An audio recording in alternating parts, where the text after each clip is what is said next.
knock back into. Good afternoon, ladies and gentlemen, and welcome to Council Chambers and to another council meeting on this beautiful March 24th. And for those that were present at the Chamber of Commerce Tri-Regional State of the Region address, it was a great turnout. I think there was over 25% more people in attendance than it was last year, so a great turnout. And definitely, if you hadn't had the opportunity, if you Google the town of Stony Plain, the city of Spruce Grove, or Parkland County, you can see all three of our videos that we presented. Definitely, as our council, we had fun filming ours, and hopefully add a little bit of humor to presenting what happened over last year, and kind of gave you a little highlights of what to look forward to in 2025, and look forward to another video in a short few months to again showcase and highlight all the achievements we've done in town. Members of council, there's the agenda before you. Deputy Mayor, for the motion, please. Mr. Mayor, I move that Town Council adopt the March 24th, 2025 regular council meeting agenda as presented. Thank you. Administration, anything to add to the agenda tonight? Thank you, Your Worship. Nothing further to add at this time. Call the question. All in favor? That's carried. Moving on with agenda number 3 is public input session. So this is the time that we allow any resident and stakeholder to talk to council on anything that's not on the current agenda. Administration, has anybody registered to speak? Through your worship, no one has registered this evening. Okay, thank you. And it looks like we're having more people in the galleries, which is excellent. Must be that spring is in the air and everyone's come out and just get the feet wet and dust off the cobwebs and learn and figure out what's happening in town. So does anybody in the gallery like to speak to council on anything that's not on the agenda today? Okay, I'm seeing none. Moving on, number 4 is presentations and delegations. Nothing scheduled tonight. Number 5 is statutory public hearings. We have nothing scheduled tonight either. So moving on to 6.1 is the regular council meeting minutes of March 10th. Councilor Anderson. Thank you, Mr. Mayor. I'll move that Town Council approve the March 10th, 2025 regular council meeting minutes as presented. Okay. Thank you. Members of council, you had the opportunity to review them. Any errors or omissions on those minutes? Didn't see any either, so I'll call the question. All in favor? That is carried. Moving on to number 7, which is boards and committee minutes. We have 2, 7.1 and 7.2, which is the Cultural Tourism Roundtable, and then also the Stony Plain Public Library. Councilor Plechko, please. Yes, thank you, Your Worship. The Town Council received the council board and committee's minutes for information. Okay.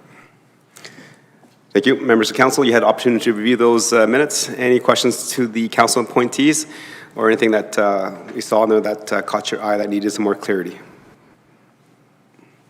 Councilor Meyer, go ahead. Yes, thank you, Your Worship. Through you to the board member for the public library. I'm just looking at the last item on the last page, sorry, not last item, item C, closure for shelving retrofit. I'm just curious if you can maybe give us some background on the need for that. I know we have a new library, so those shelves aren't too old, but interested to know the story behind that. So that's an easy story to tell. The shelving that was bought for the library at the time is non-retrofittable. It is too high in the back, which causes a safety concern for the residents as well as the people at the library. We're forever having to run people around. So we were going to replace some of that. However, what has happened since is the people that provided the shelving has come in, had a look, and were able to move it from one location to another, downsize it enough to make it safe within the library and move some other stuff around. So it's just an opportunity for us to reorganize our library a little bit, and it's in the back corner where actually the children side of the book side of it is, in the back corner there. So it will make it wide open from the front to the back so that the whole library can be seen. Okay. Councilor Meyer, anything else? No, thank you. It's good to hear that we're able to repurpose those shelves to a degree. Okay. Thank you. Any other questions for clear understanding? Seeing I just have a question to the public member, the representative on the Public Library Board, regarding the in-camera session. I believe that the in-camera was to discuss some compensation review in terms of what our staff are getting paid. That can be closed session, and we don't need to know anything about that, but I need to know in terms of the overall budget. The library board came and presented to council. The council had made those adjustments and approved the budget. So with this compensation review, will that change the amount of money that the library board will be requesting this year and then also following next year? At this current time, it will not affect this year's budget. It may affect next year's budget. We're just working through that to see where it all comes in. We do not have the final draft of it yet, so. Okay, thank you. I'll keep my eye on that to see how that does affect the town's budget later on, so thank you for that. Okay. Last call. Any more questions for clarity and understanding? Okay. See none, I'll call the question. All in favor? That's accepted. All right, moving on to bylaws today, we have two. So the first one is 8.1. This is the bylaw 2710/G/24, and this is the cemetery bylaw. As council recalls, we reviewed the first reading back in December of 2024. We provided some comments. Staff has taken that and kind of floated around through our community and through our stakeholders, and now they're bringing back recommendations and also the request for second and third reading. Go ahead, administration. Thank you, Your Worship and Council. Just before the staff give their presentation, I just want to take a moment to express my gratitude to the cemetery team's progress since Council last had an update on the cemetery. As many of you know, since 2019, I've had the privilege of being part of this meaningful project, and it brings me great joy to see the bylaw reach the stage of second and third reading for Council's consideration tonight. Tonight's focus is on the bylaw approval by Council. However, this is also marking a significant step forward towards making the cemetery a reality in the town of Stony Plain. Over the next year, the town will be diligently working on several areas of next steps, which include construction, operational documents, policies, as well as fees and charges for Council's consideration. These efforts are being carried out in other business units within the town in an effort to ready with all staff to bring full attention to the service that is needed for our community. In addition to the presentation, there are two handouts that have been provided to Council. One is an 11 by 17 printout of page 44 of 210 in your package, as well as a printed copy of Schedule A. These are the same information that's in your package. They're just printed to make reviewing a little easier during the meeting. I will now return it over to the town's infrastructure engineer for their presentation, and we look forward to progressing this important project to its next steps.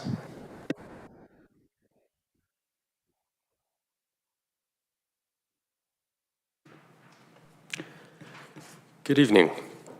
This presentation is for the second and third reading of the Town of Stony Plain Cemetery Bylaw, as well as further updates to the projects in regards to construction and operational items.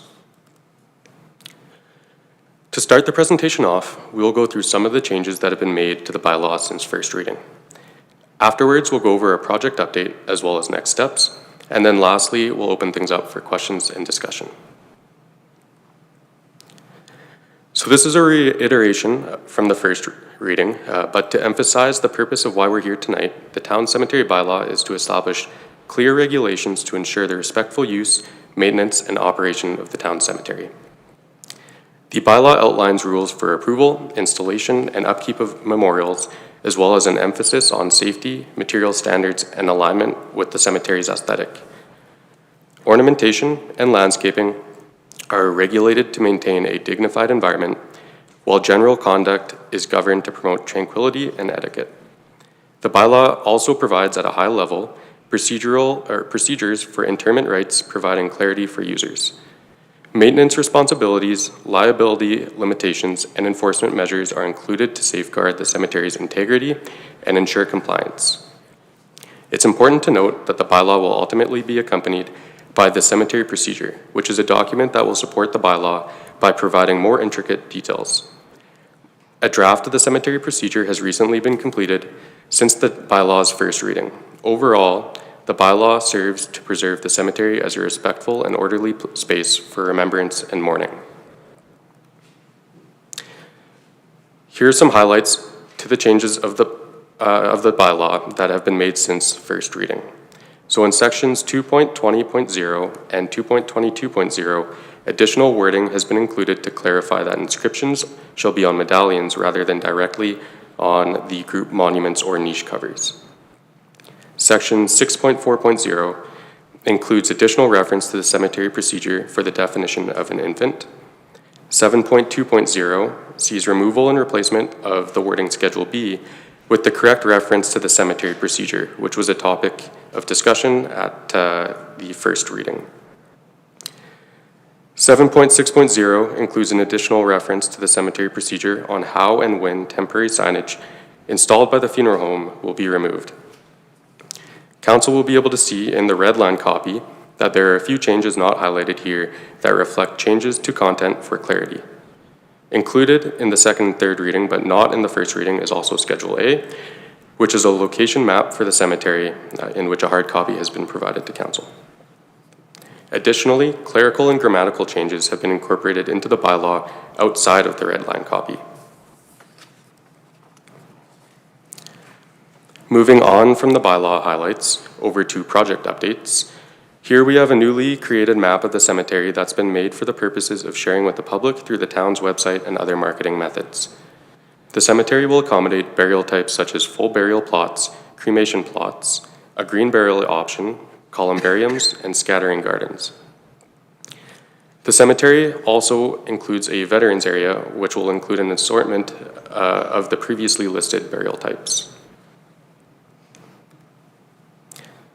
So that concludes the overview of the cemetery, and before we get to the questions and discussion, let's once again take a look at the next steps. So in regards to the bylaw, first reading was completed on December 9th, 2024. Tonight we're completing the second and third reading and are looking for council decision on acceptance of the bylaw. In early 2025, the town tendered the construction of the cemetery. The tender has closed with a strong turnout from industry, and administration is currently conducting evaluation of the bid submissions. Construction is expected to take 5 months, bringing us from May 2025 to the end of September. Before the cemetery can begin operation in 2026, the town will need to finalize the cemetery procedure, which will be a supporting document to the bylaw, as well as the operation and maintenance guidelines, which is an internal facing document. In Q4 of 2025, the town will look to revise its fees and charges bylaw to reflect the cemetery fees. And then prior to the end of 2025, the town will need to investigate options for software. Lastly, operational staff and contracted services will need to be brought in. And that concludes the presentation. At this time, we'll open things up for questions and discussion. Okay. Thank you for the presentation. And definitely love to see this continue to move forward, and definitely the diagram easier to see as a full 11:7 versus what we see on our computer screen. So thank you for that. Members of council, questions for clarity and understanding from administration? Councillor Hansford, Deputy Mayor, go ahead. Thank you, Mr. Mayor.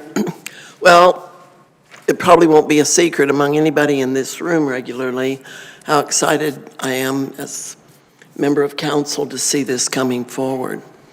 It's been a very long time, and to see the tangible layout and kickoff for construction in May of this year, construction completion, I had to do a triple take on that in September, and then I had to see that we're going to have our cemetery opening in second quarter of 2026.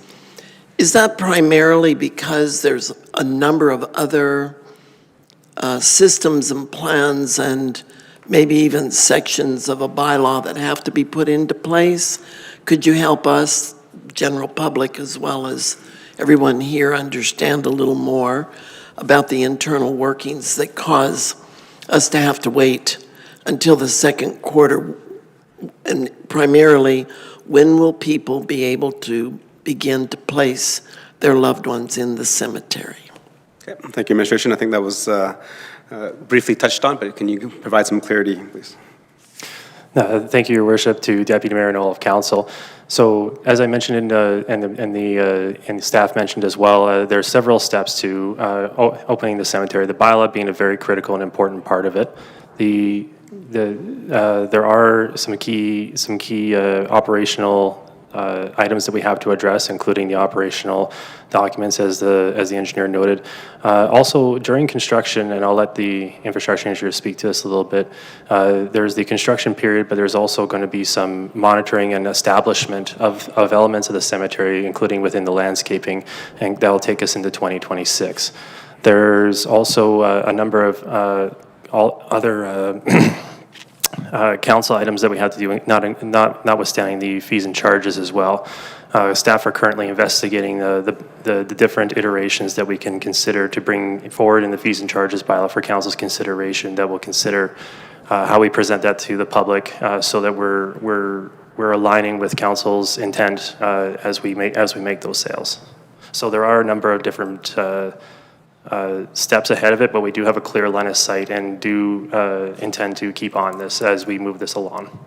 I'll ask if the infrastructure engineer can just add a little bit on the construction. Through your worship to Councillor Hansard, thank you for the question.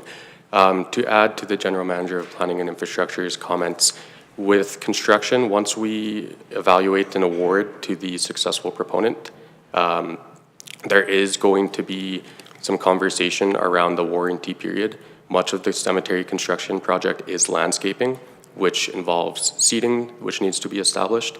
So in order for burials to take place, we need that seating to establish. Otherwise, there are some complications around contracted services coming in and excavating those plots, driving over that landscaping and voiding potential warranties. Thank you, Mr. Mayor. Thank you. Anything else, Deputy Mayor? Okay. Members of Council, any other questions for clarity and understanding? Councillor Meyer, go ahead. Thank you, Your Worship, and it's a very exciting this coming forward and getting to the finish line eventually. I know, I think back to my first term and speaking with former Councillor Dwight Gansky, and this was I know what you would call a bit of a concern of his that he, I know, would look forward to having this completed. I am just curious, so we're doing this in phases. How long does the first phase, do we anticipate will suffice for the community until we're looking at having to proceed to second phase? Through your worship to Councillor Myers, thank you for the question. So this was a question that was brought up in first reading, and to summarize, it's quite a difficult answer to give for a number of reasons. So until the cemetery is operational, it's very difficult to predict how much draw this will have from the regions around. You know, you can model death rates, but it's difficult, again, because cemeteries within the region are established. There's also the question of, you know, we have X amount of plots, but we are allowing up to 7 remains to be buried in one plot. So depending on whether people decide to move that direction, that will also change. And then there is the parameter of pre-sales. So there's at-need sales, and then there are pre-sales where if somebody had a loved one pass away, they can purchase a plot for them, but also purchase, say, 5 plots beside that. So it's really difficult to predict how quickly that will fill up, but in an effort to provide an answer from the question that came up at first reading, we did give it our best estimate, which is approximately 50 years for phase 1, again, with a large asterisk for all the previously listed reasons. Okay, thank you. Anything else? Nope, thank you. We'll go back to side. Councillor Anderson, please. Thank you, Mr. Mayor. Thank you for the presentation. It's been a topic of conversation for a long time, and so certainly nice to see things take one step closer to fruition here. Do have 2 questions this evening. Excuse me. One is in relation to the monument or markers themselves. Thrilled to see that we have a couple of options, both in sort of the flat markers, but also the standing monuments. I don't see, or I didn't see any indication in the bylaw as to location or what that might look like, but I do see on the map, I think this is page 44, I believe, of our agenda package. in sort of the central area there's a hilltop viewpoint. Thank you for that. And I do see flush monument, so this is just a matter of semantics. Is that flush markers? Is that meaning sort of the same thing, the flat markers that are level with the ground? And then we could assume that sort of the standing monuments would be permitted in the other areas around that hill? Through your worship to Councillor Anderson, thank you for the question. That is correct. Flush monuments are meaning flat markers. So the reasoning for the flush monuments on the hillside is mainly due to stability on the slope. On the sections to the west and the southwest of that circular hilltop, that is the area where upright monuments are permitted. Okay, thank you for that. And certainly I think with the hill there, probably some visibility on those flush markers. I don't know if they can, oops, my apologies, be angled a little bit, or will they sit horizontal to the ground? Sorry, I don't know if that made sense. Certainly with the hill, we have the incline. Are those monuments going to sit within that incline for increased visibility, or will they be perpendicular with the ground? Through your worship to Councillor Anderson, the intention is that they will follow the grade of the slope. That's the word I was looking for, so thank you for that. I'm glad you could read between the lines there. The second question relates to options for software. It sounded like the comment was we'd be investigating options for software. I believe this was asked potentially at first reading here. With the new ERP system coming online, is there potential that there's a module there that the cemetery could be integrated into the ERP system that the town is currently working through? Go ahead. Through your worship to Councillor Anderson, thank you for the question. So that's top of mind as we're pursuing all software upgrades, is how it integrates with ERP. You're absolutely correct. We're working with Corp Services on the best way to approach that. As the presentation noted, that is something that we're looking towards the end of the year to get some clarity on how we can implement, if we can implement the software at this time. We don't, regardless of how the software implementation goes, we are still working on options to maintain our schedule to open it. Now, depending on how the software selection goes, there might be a change in process with Corp Services on how we interface with the public. We don't have those answers at this time, but we are maintaining the schedule right now, regardless, while being mindful of the other major projects that are happening within the town, including ERP. Perfect. Thank you for that. Councillor Loynes? Thank you, Your Worship.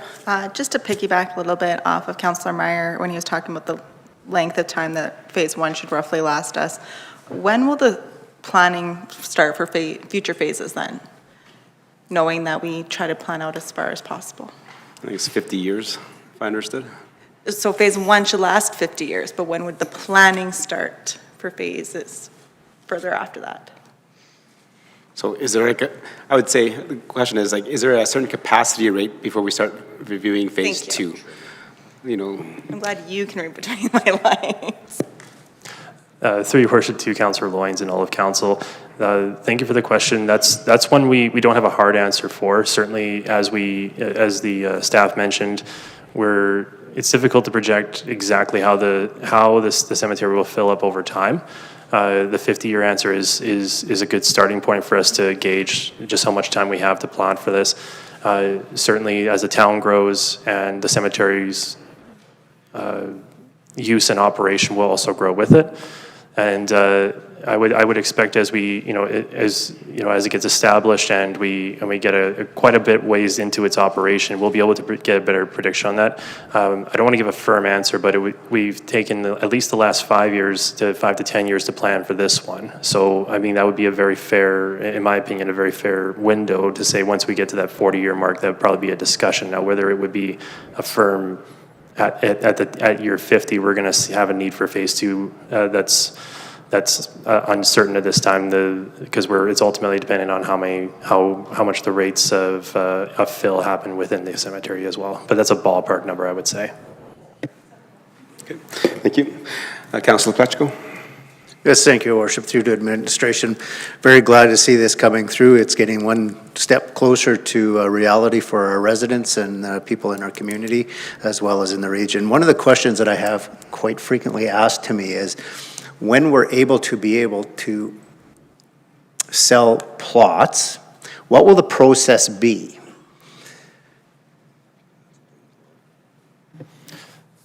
Through your worship to Councillor Paleschko and all of council, as we mentioned, there's a number of key points before we can start speaking to sales. One very important call it update gate that we'll be giving the council is when we get to the fees and charges portion of the process. By the end of this year, we're hoping to have some clarity on exactly how the sales may be transacted, because we'll be able to say these are the fees that we're looking to provide the public in order to account for it. And then we'll also have some more of the operational procedures and policies set up that Corp Services is assisting and leading as well. There's at this time we don't have a firm date on when we can start doing formal sales to the public, but it is something that we're talking internally on when the earliest that we can do it. I could just a little bit of a follow-up. So I appreciate that. I guess I'll be more specific with my question. So the day that we're able to do that, and I think it's probably something you're going to have to consider, so I don't expect an answer unless you have one. When it is able to be sold and we have a lineup at the door that goes halfway around town and there's 25 people in that lineup that all want the same spot, how will we decide who gets that spot?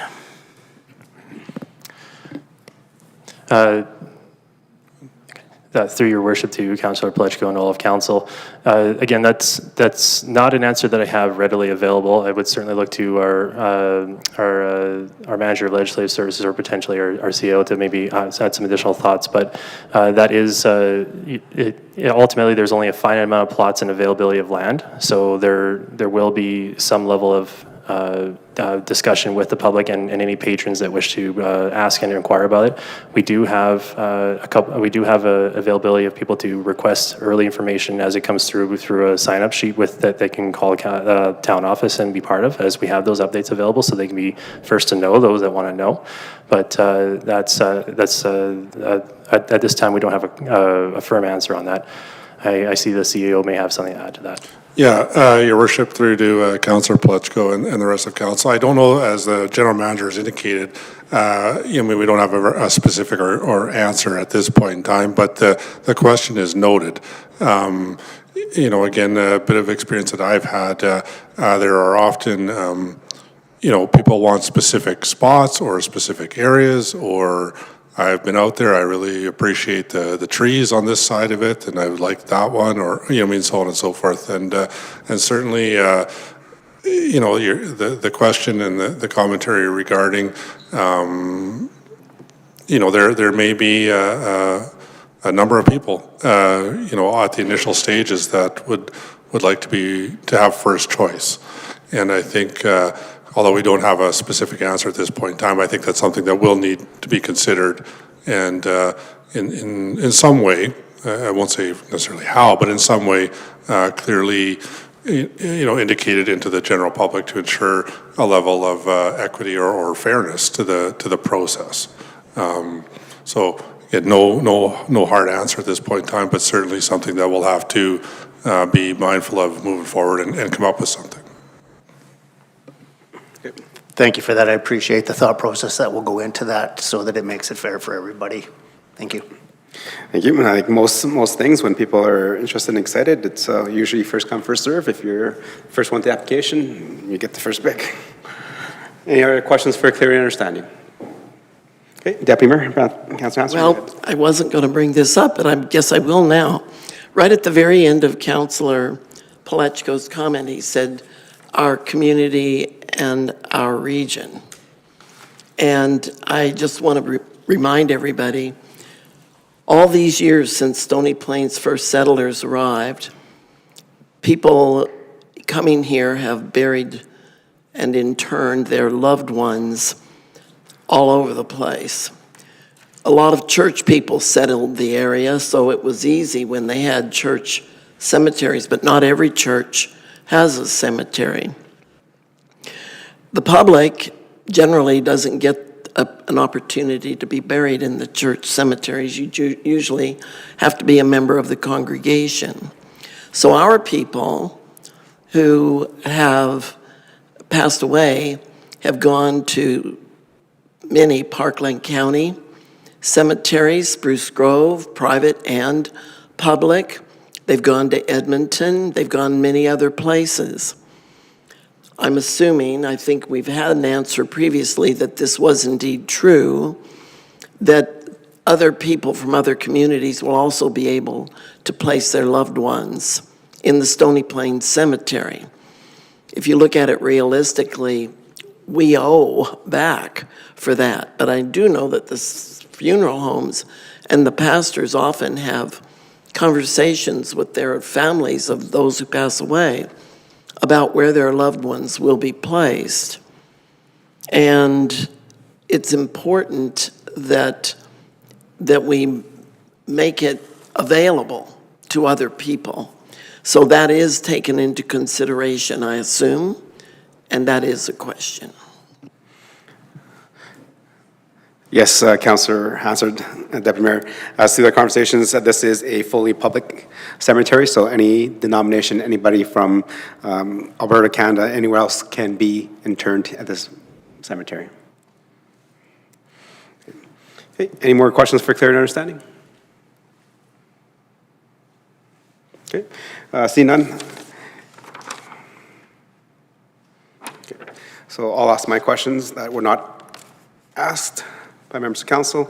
So my first question is in terms of this Stony Plains Cemetery, actually. The parcel of land is fairly large. We're divided into two sectors, phase one, and then future phases could be 2 or 3 or 4. My question is in terms of the over design, there is supposed to be a walking trail, that memorial walk that goes around the entire property.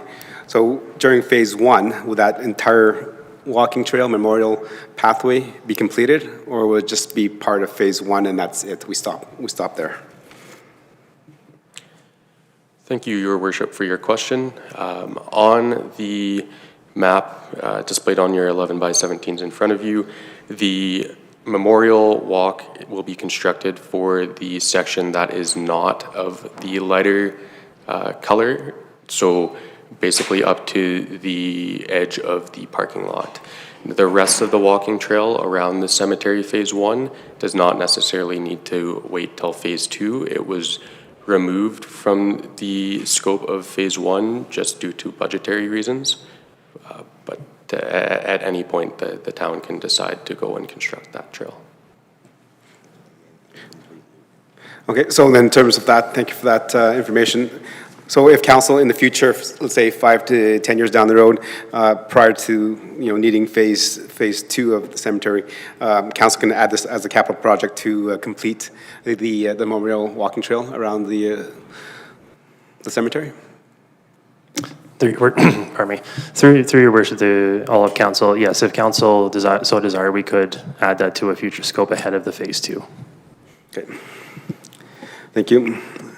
And then I have another question that was written down here is in terms of, I think we've asked, the longevity of this might be 50 years, might be a little bit less based on the current usage. But I notice we have certain areas laid out within the cemetery. If a certain area gets filled out faster than other areas, is there ability to transform other areas to match those required needs? Or does that facilitate the kind of more rapid development of phase two? I look at, for example, the veterans area, which is fairly small. If we have a lot of people in our community that serve, if that gets full, can that veterans area be pushed over, or do we have to start phase two sooner? And the same thing goes with the green burial, as more people become choosing different ways to celebrate and commemorate the lives of their loved ones. A green burial may be an option, but that is a very small part of this entire cemetery. Thank you, Your Worship, for your question. So in 2020, the Cemetery Master Plan did its best to predict through stakeholder engagement the needs for the different burial types. So what's represented here on the map is the outcome from that, but as things kind of change, like green burial is a relatively newer option in the cemetery world. So as we move forward and kind of gauge the overall need and desire for these different burial types, it is flexible. So, for example, when the plots are opened up to the public, they are rolled out in 5-year increments. This is to create some efficiencies with the contracted maintenance areas, so where we're mowing, but the areas in those 5-year increments are kept away from, for example, the veterans area and the green burial area in an effort to, again, once we see the, I guess, the desire for those burial types, we can change some of the different plot types around to make room for those. Okay, thank you. All right, any more questions? No. Okay, I have another question for clear and understanding. In terms of the fees and charges that'll be coming later on this year, what kind of consideration or criteria are given in terms of determining the fees and charges for full burial, interment, and different things, the scatter gardens?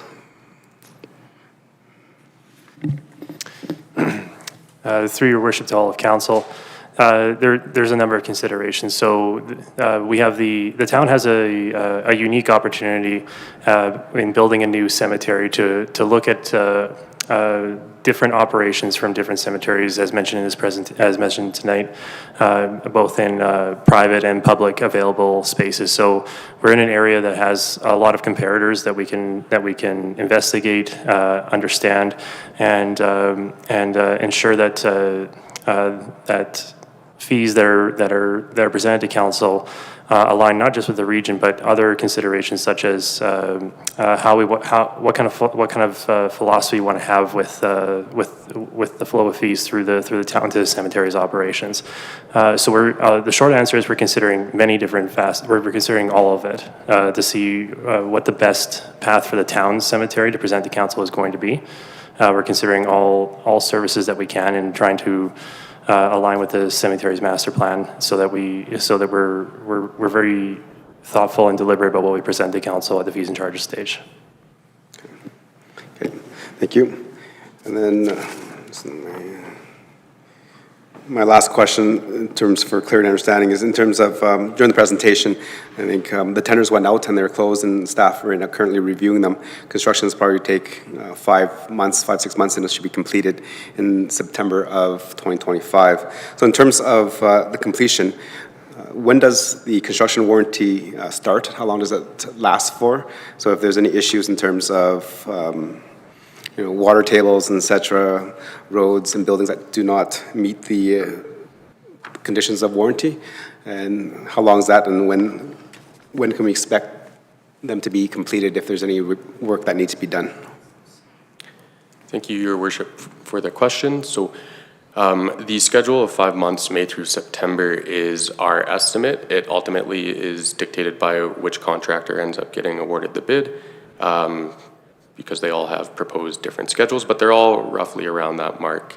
As for your question on the warranty, so overall the landscaping for the cemetery project has a 2-year warranty, but once the contract is awarded to a contractor, the town will enter into discussions with them around, as I mentioned, the incremental 5-year phasing. So we'd be looking at the first 5-year phase to shorten that warranty and allow for the town to move in with our own contracted maintenance to dig the plots. And we would be looking at potentially pulling back on the warranty for those select areas. So with that, we would also be looking at phasing those areas potentially first in construction so that they're seeded earlier and have more time to establish. Okay, thank you. Okay, any more questions for clear understanding to members? See none, thank you for the presentation. Thank you for answering the questions of clarity and understanding from members of council. Members of council, we'll look at second reading. And we'll go to Councillor Laurie, please. Thank you, Your Worship. I'll move the Town Council give second reading to bylaw 2710/G/24. This states as amended, right, because we amended first. As amended, a bylaw to regulate the operation and use of cemetery in the town of Stony Plain. Okay, thank you, Councillor Laurie. Members of council, we've had the presentations. We had some questions for clear understanding. There is motion on the floor, so we'll open up to questions, comments, and debate on the motion.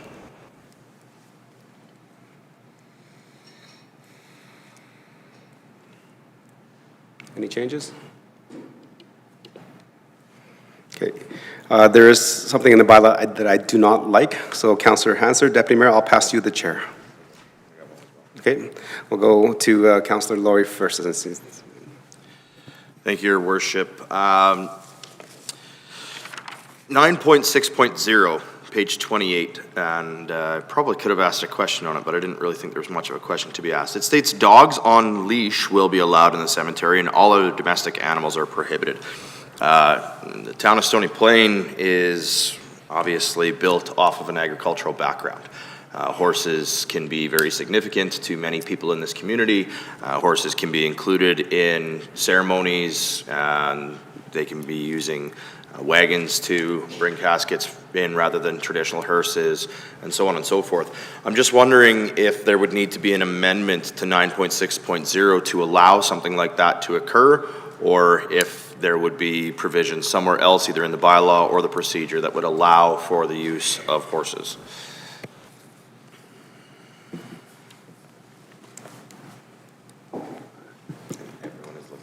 Yes. Your Worship, certainly you can see some heads nodding and some discussion going on, so I appreciate the question. I think, and I'll maybe just provide a bit of a response here, and the staff can correct me if I'm wrong, or at least I'll buy them some time to look into a little bit further inside the bylaw. So I believe my read anyway is, this is we expect it to be a welcoming green space. We expect, it to be more a bit of a gathering place for people in the community, or just a nice place for a peaceful, tranquil walk, as I think the mayor, indicated, walking trails and so on and so forth. And that being said, I think that's probably why we would allow, a dog anyway, dogs on leashes, so to speak. It's not an off-leash dog park, but if someone wants to be out there walking a dog, so on and so forth. The examples that you provided, Councillor Laurie, anything that's related directly to a burial or a celebration of life or whatever it would be called, that would have some form of a domesticated animal involved directly in that. Unless my staff will tell me there's something very specifically prohibiting that from occurring, I would expect that's something that we could work into a procedural process and try to work with the family, with the community, with whomever to find something that works. I believe what we would attempting to prohibit here would just be, it'll be a nice space. I'm sure on many days of the year it'll be a nice space to be in for a walk, so on and so forth, and then we have some ability to regulate the usage that way or the behaviors that way with as it relates to domesticated animals there. Your Worship, just maybe I'll just see if the staff wanted anything to add further to that. Thank you, Mr. Boland. Through your worship to all of council, as the CEO indicated, that's something we could probably investigate through the operational options that we're currently, the operational documents that we're currently exploring. I was just having a quick dialogue with staff here, and we don't have anything that outright prohibits horses in here, that at least off the top of our heads. That's something that we could work into the procedural documents as approved by the director, or something to that effect. It's something we'll talk with staff about afterwards, and how to make sure that we accomplish this. Okay. Go ahead, Councillor. Thank you. Again, intent of the bylaw versus wording of the bylaw. I think 9.6, I'm challenged because it does state very clearly all other domestic animals are prohibited. Domesticated horse, therefore, would fall under that. I'm just wondering if it is something that we can put in an operational procedure, and it doesn't necessarily have to be heavily defined within the bylaw. Should there be something added to the end of 9.6 to state all other domestic animals are prohibited, and it references unless otherwise allowed by the cemetery procedural or the cemetery procedure. Just again, something that recognizes that The intent is on a general day-to-day basis, we're not looking to allow domesticated animals to parade through the cemetery. However, should there be an importance, and I mean, I guess, fair enough, not necessarily limiting to horses. People have all kinds of pets, whether those are cats, whether it's parrots, whether it's goats, they may want them to be apart. And as this bylaw is written right now, it is stating they're prohibited. And so I just want to make sure before this goes through that we have some clarity for that to be allowed. Okay. Thank you, Councilor Laurie, and I think members of council, if you can turn to page 29 of 210, I think the easiest way, from what I understood from the general manager and also the town manager, is that it is in terms of if it was a park, in terms of, I don't think it excludes the part of the celebration of life and the interment ceremonies. So if we can add that after the 9.6 is that all our domestic animals are prohibited without the prior approval of the director. Once we add that in there, that covers everything else. We don't have to worry about it. I think that covers the commentary by the town manager. That's 100%. Yep. So under 9.6, if we can add that, and so it is still as amended as a bylaw, but I think there's heads nodding around council tables. I don't think we need to make that as an amendment. Do we want to make that amendment to add it on? Brain's working big. Thank you for the question, through your worship, to all of council. We could add that in as an amendment at this time.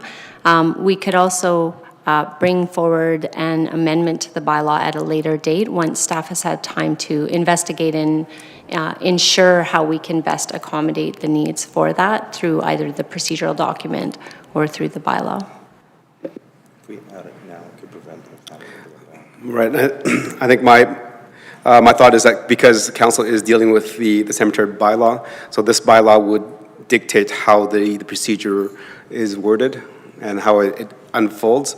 And if our bylaw says that all other domestic animals are prohibited, then I believe that staff will follow that direction. So I would actually appreciate a motion of amending that to Councilor Laurie.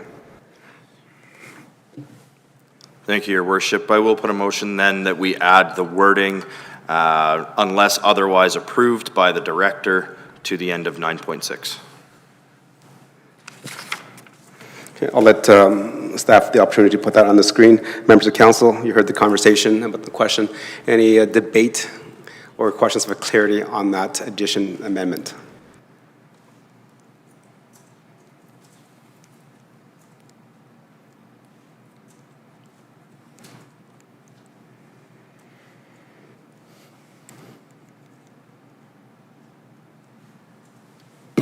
Okay, see nobody has any debate on the motion to amend. I'll wait till administration gets it up and then we'll make that.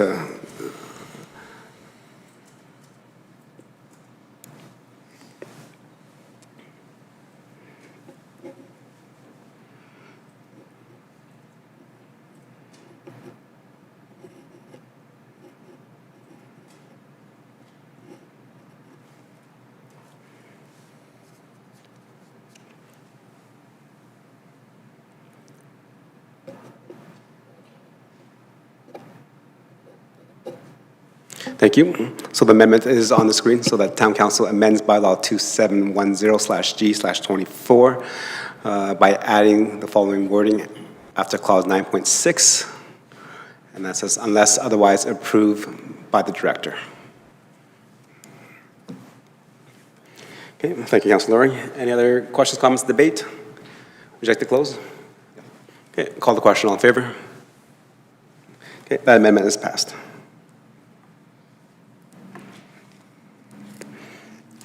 Right, members of council, opportunity to make a few minor changes, questions, comments, debate. Okay, seeing none, I do have a thing that I'd like to remove from the bylaw. Councilor Hassard, our deputy mayor, I'll give you the chair. You want me to remain in this seat, Mr. Mayor? Yeah, I'm sitting right here. I just passed you the chair, you can All right. navigate this amendment.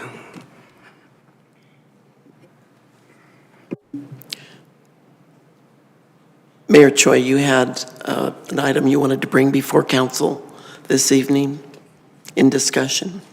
Yes, thank you, Deputy Mayor, and I appreciate you taking the chair.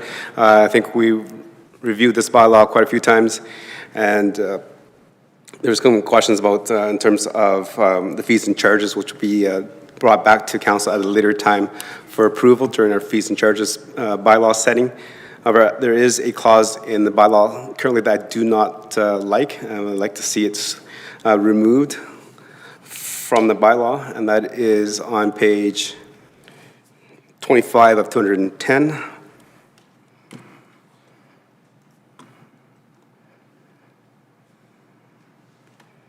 that right? Page 225.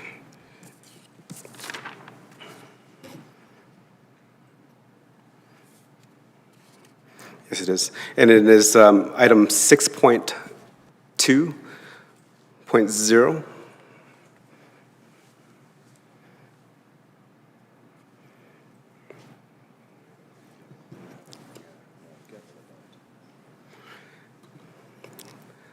And that one is under interment, and as says in 6.2 is interment may be performed by the cemetery during the hours prescribed by the director. And then under A, it says interments outside the prescribed hours or on a Saturday, Sunday, or a statutory or declared holiday will require payment of an additional fee. However, I do not agree with that, members of council, having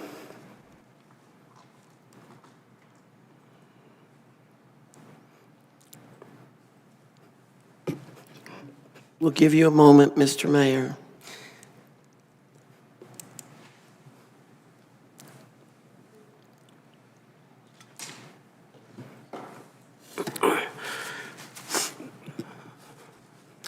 having just lost a uncle on February 26th, and we had this interment. It adds a lot of pressure to a family that is dealing with grief to decide if they need to pick a different date because it's going to cost them extra to bury the loved one. So I do not believe that it is entitled to be here, and I don't think that warrants what Stony Plain should be, because I think that does not need to be handled by the family at this point in time. If the fees need to increase, then they can be adjusted at the fees and charges, but it should not be an additional charge. So, Mr. Mayor, just for clarity, please, before we allow people to comment on that, are you proposing a motion for an amendment to that, Mr. Mayor?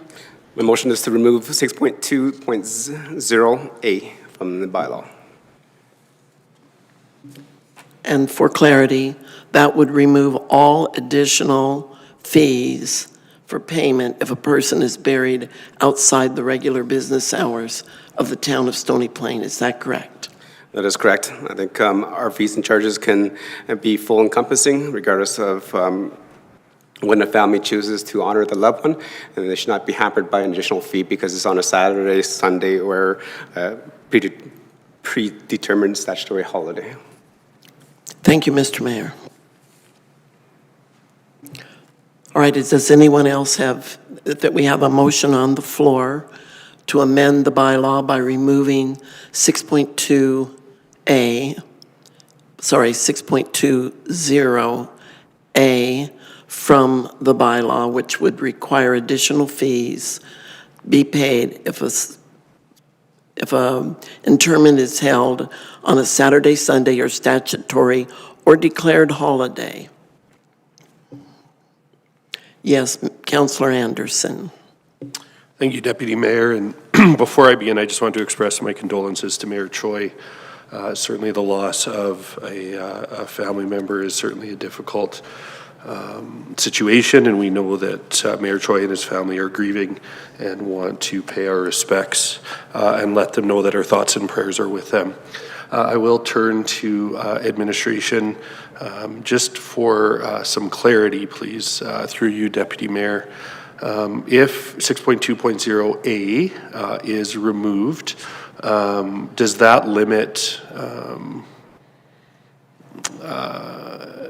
the opportunity for internments to occur outside of the prescribed hours of the cemetery. And so just a quick comment there, as I read it, internments may be performed during the hours prescribed by the director. I read that as cemetery operational hours.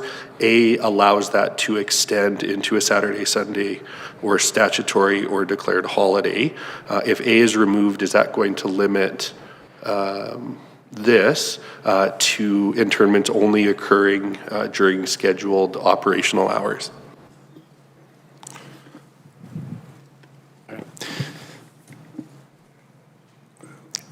Through Deputy Mayor to Councillor Anderson and all of Council, thank you for the question.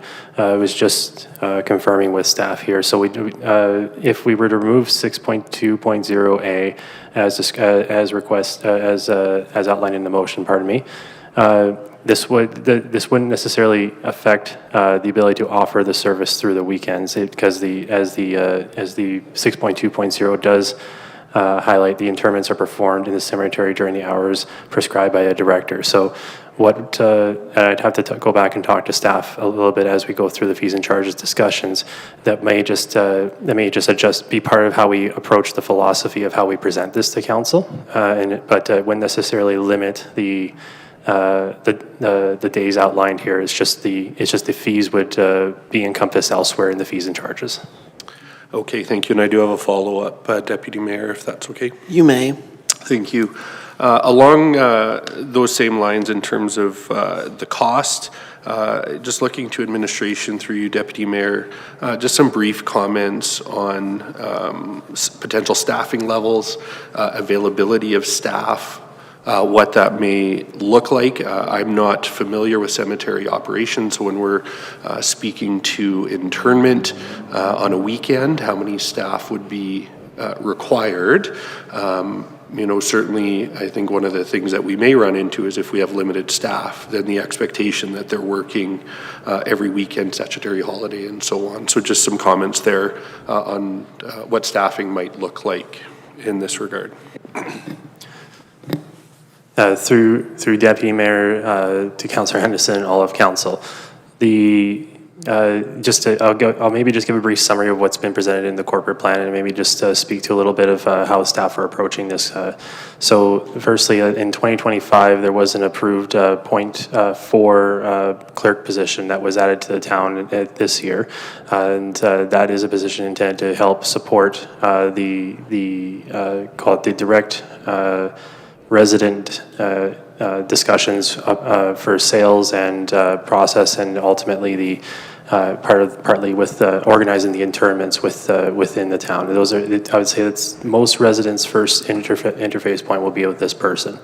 We're working, as we mentioned, we're working through the full operational documentation right now with how, from that point to discussion with the clerk, all the way to a burial will occur. So I don't have all those exact details in front of me. But there is intended, as well as in the corporate plan, there's a .5 cemetery supervisor as well. That would be more on the operational side. That would be organizing the interments themselves, whether they're a full burial, whether there are other elements within the cemetery that require different services, that would be organized by them. So that's the staffing portion of it. The intention of the .4 clerk is so that that person is available during the Monday through Friday. And I'll let, and if I miss, and I will maybe offer that the legislative services manager can maybe add if I miss something here. The cemetery supervisor will be working as a .5 throughout the week, and we haven't really established how those hours exactly will look. But the intention is to provide support so that throughout the week that these things can be scheduled, including into the weekend, provided that people are coming in scheduling that appropriately with the clerk position. So I do regret not having all the details mapped out, but we are diligently working through those exact questions. Okay, thank you for that. And just very quickly, is the intention of 6.2.0A intended to capture the added cost of having staff come in on the weekends, overtime rates and that sort of thing? Is that the intention here of this particular clause?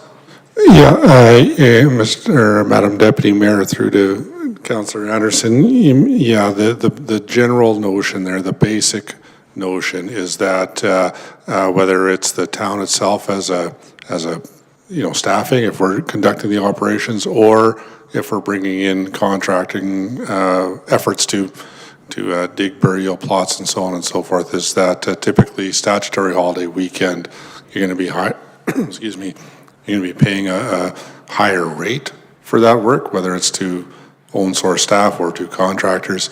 And the fee is generally associated with that increase in cost. That's the differentiation factor from what would be our standard working hours. Again, the notion at this point in time, as council has heard, is that we haven't gone to a point of setting those fees and charges at this point. But that's the basic, I would say that's the basic rationale. The clause provides the ability to have different rates. Thank you to administration, and thank you, Deputy Mayor. Right.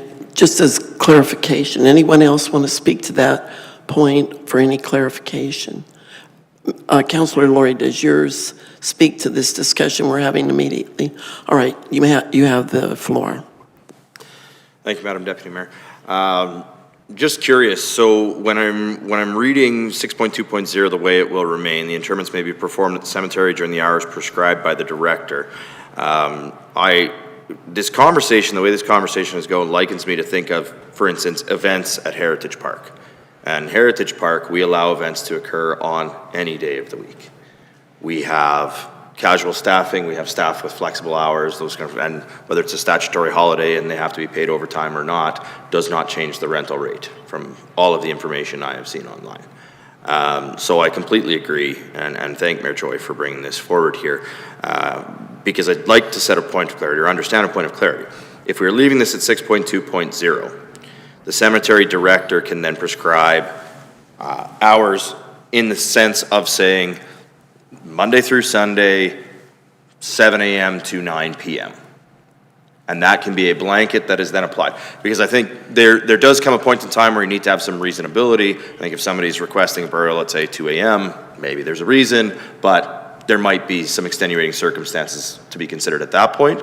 But in reality, leaving this at 6.2.0 without A then brings that forward for the director to be able to open that up to essentially a reasonable operating time, whether it's statutory holidays, weekends, or not. Yeah, I would just, sorry, but yes, I would just say that's generally correct, or that's the way we would interpret it. Yeah. Thank you. And then just simply a comment in respect to fees. As I mentioned, with our facilities, such as Heritage Park, we don't start nitpicking on fees about it being on a holiday or a weekend or anything like that, and we absolutely should not be doing the same thing at the cemetery.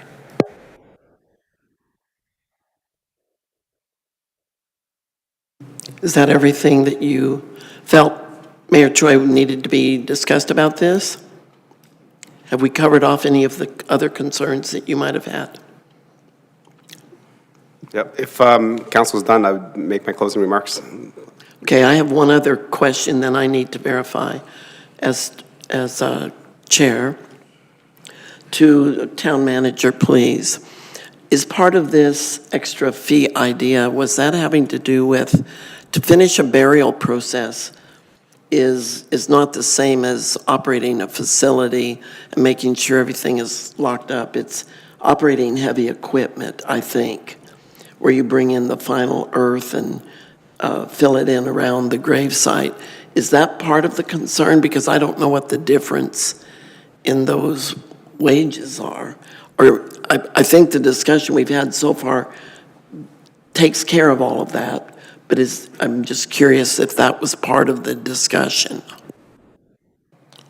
Thank you, Deputy Mayor. I got a quick answer to that. I just want to make sure my staff have the opportunity in case there's a bit of a different perspective. But no, in my own experience, again, directly on operating cemeteries at the municipal sector, I mean, these are typically just to allow for a higher charge to cover somewhat higher cost over the weekend. That's about as straightforward as I've seen it. I do want to just make sure the staff, if they want to add further.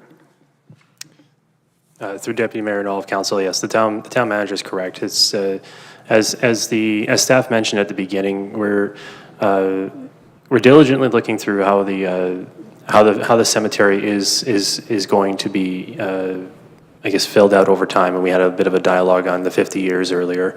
And part of going through, especially in the first year or two, is going to be learning just how those plots are being filled out, where the attention's being spent, and we'll start to notice trends as well as how many requests we're getting on the weekends and how many we're getting through the week, and that's something that we're going to watch and monitor. But to the town manager's point, that's the short answer is yes. That's we're just trying to account for extra costs on what are probably going to be more higher, potentially have a cost uplift in that and on those weekends and statutory days. Thank you very much. Councillor Meyer. Thank you, Deputy Mayor. And I'm just looking for maybe some confirmation from administration on Councillor Laurie's point that there aren't other charges charged to at our other facilities for weekend or statutory holidays bookings. Madam Deputy Mayor, through to Councillor Meyer, that's correct. Our facilities are open. The pool is open on statutory holidays, and we don't change the fee related to the pool on those particular days either. Mr. Mayor, you had closing remarks on your motion to remove 6.2.0A. Yes, thank you, Deputy Mayor, and thank you, members of council, for indulging me and accepting the motion to amend. I definitely ask members of council to support. There's a couple things that I'd like to highlight. One is definitely what I said earlier in terms of a grieving family. They don't want this additional stress and burden on their lives at this point in time. The next thing is that through my own estate planning for my parents and stuff, we purchased a couple lots and full interment. That is paid for at day one when it's purchased. It does not go up or go down. It's paid for at the time. And then it doesn't matter which day we choose, it's already paid for. We don't get no additional service charges if it's on a Saturday or a holiday. And the third point is that as this is, the fees and charges will be done later, and the fees and charges are done on a yearly basis. So if staff find that we need to increase the fees because the costs have gone up, well, then that can be done during that point in time. And the people that bought prior years their fees and charges are locked in because they've agreed to that commitment with the town, and the next year, et cetera. So we do not need to have that clause in there. I think better for us as a community, definitely a caring community, to have that removed from our cemetery bylaw. Thank you, Deputy Mayor. Thank you very much. All right, we have a motion before us to remove 6.2.0A, dealing with the extra fees for interments on holidays, removed from the bylaw. All in favor, please. And opposed? That carries unanimously. Thank you, Deputy Mayor. I'll take the chair back. Members of council, any more debate and amendments to the bylaw? Councillor Loynes, go ahead. Thank you, Your Worship. Not so much a debate, but notice that there is a clerical error on page 25 where it says 3.0.0 location of cemetery. It also says 3.0.0 cemetery operations. Okay, thank you. And that should be 4.0.0. Thank you, Your Worship. We'll make that change.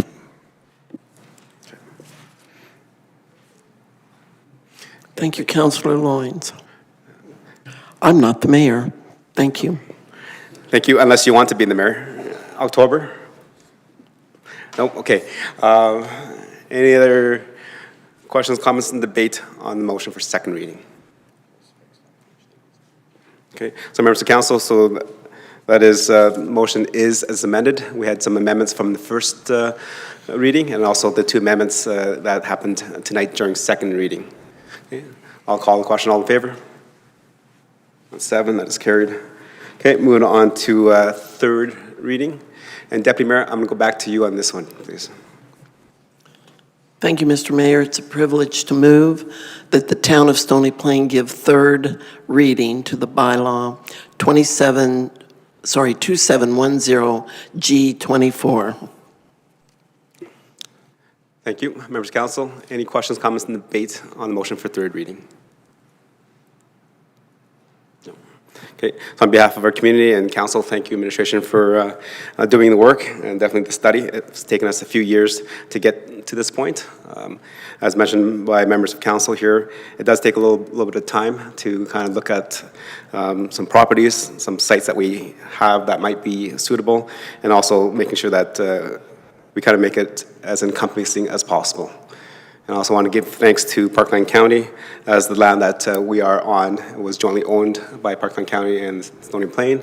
They have graciously given us this portion so that we can operate our cemetery, as they do not want to be part owners of it.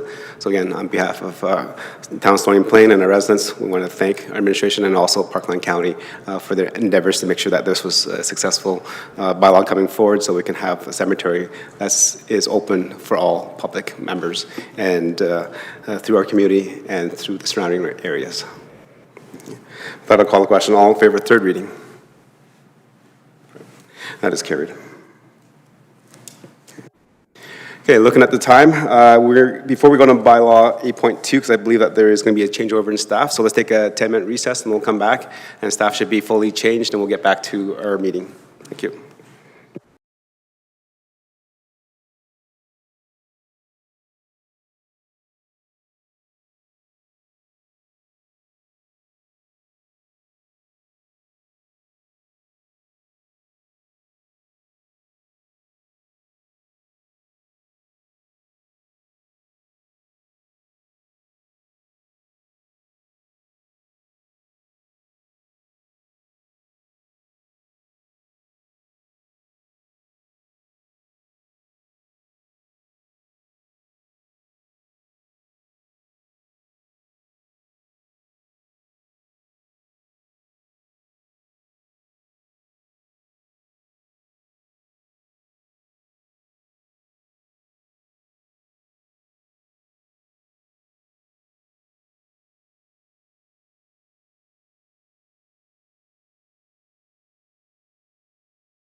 Right, members of council, ladies and gentlemen, welcome back to council meeting. We took a slight recess to let staff rearrange and then get ready. So we're now going to look at bylaw 2719/LUO/25.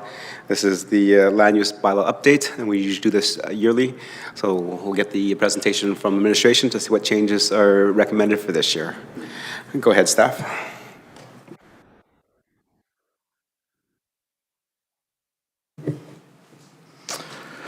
Good evening, Council. We're here to talk about the land use bylaw update for 2025. So just starting at our highest level, kind of land use planning framework in Stony Plain. This one here falls at our land development. Again, we're going through the land use bylaw, so this is kind of subdivision servicing and then influences development permits. So a little bit of history on our land use bylaw updates. These do go back 4 or 5 years now, back to 2021, where we did our first administrative update. Later that year, we did another one on cannabis. And then starting about 2022, we had the housing strategy implementation and another administrative update. Since 2023, we've just standardized the terminology and considered it a land use bylaw update. Again, the purpose of this is it does take not just administrative, but we also look at some of the stuff that UDI and other things that we've heard over the years, or over each year, and try to incorporate in the annual update. So again, just kind of highlighting some of those aspects. Again, we're looking at kind of continual best practices, monitoring, responding to various trends that we're seeing in the development industry. We do try to review the discretionary approvals for any opportunities to make adjustments or minor corrections. And then again, there's usually minor map updates over time.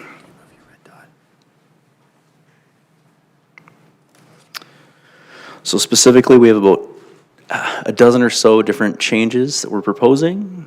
They range anywhere from accessory dwelling units, mail-outs, specific district changes, some specific things around parking, some minor map tweaks, and then some specific uses such as zero lot lines or major home occupations. Just as a note, through this process, we did take a little bit of a kind of a step back or a little bit of a higher level. Some of the work that we had with the Housing Accelerator Fund gave us the opportunity to look at certain items in a little more kind of high level, at a conceptual level, and we did have the opportunity to engage both BUILD, which is formerly UDI and the Canadian Home Builders Association, as well as the Planning Advisory Committee to provide those higher level conceptual changes, and we did incorporate some of the feedback that we had heard from them on those matters.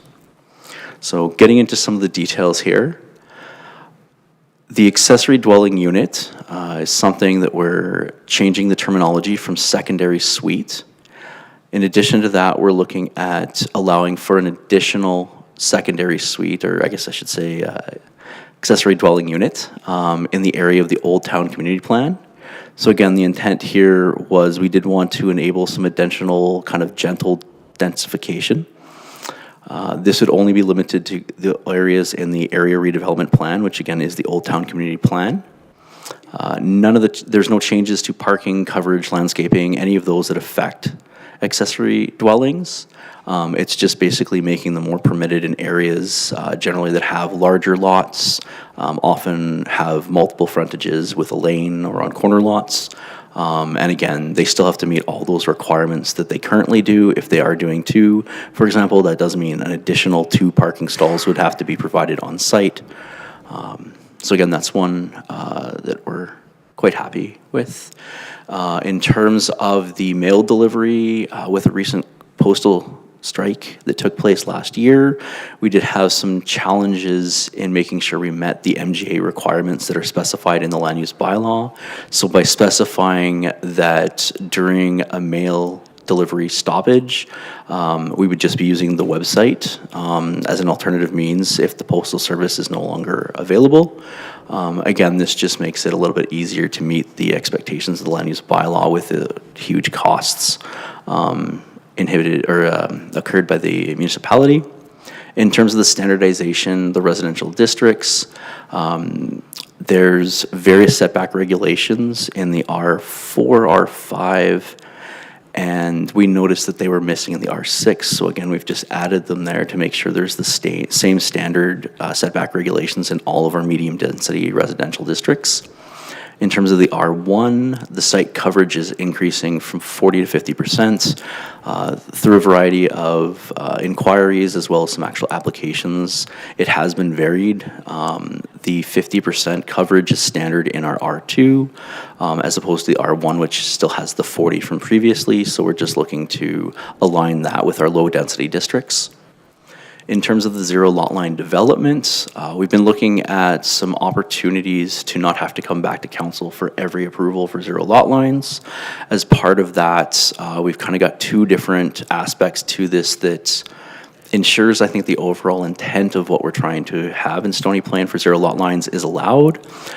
Basically, it works in two ways. One is that for each neighborhood, no more than 20% of that neighborhood would be able to have, or 20% of the overall dwellings would be able to be zero lot lines. That's a maximum. And then in terms of the 50% is that each stage of subdivision would only be a maximum of 50% of the lots of that stage of subdivision. So this allows them not to be overly concentrated, but allows them to be distributed over an area within, 1 in 5 kind of being the number of dwellings in total within any one neighborhood. In addition to that, we have been working with the land development industry through some of our first zero lot lines. We do have a regulation that requires a survey to be provided prior to the foundation. This has had some challenges, both safety for the surveyors, because their excavation's there's still sort of a hole there before they've put the foundation in when it's originally at the footing stage. So this here just shifts it from the footing stage to the foundation stage, but still before the framing, to ensure that we do have it and it's not creating as many legal problems depending on how that pouring of the concrete took place.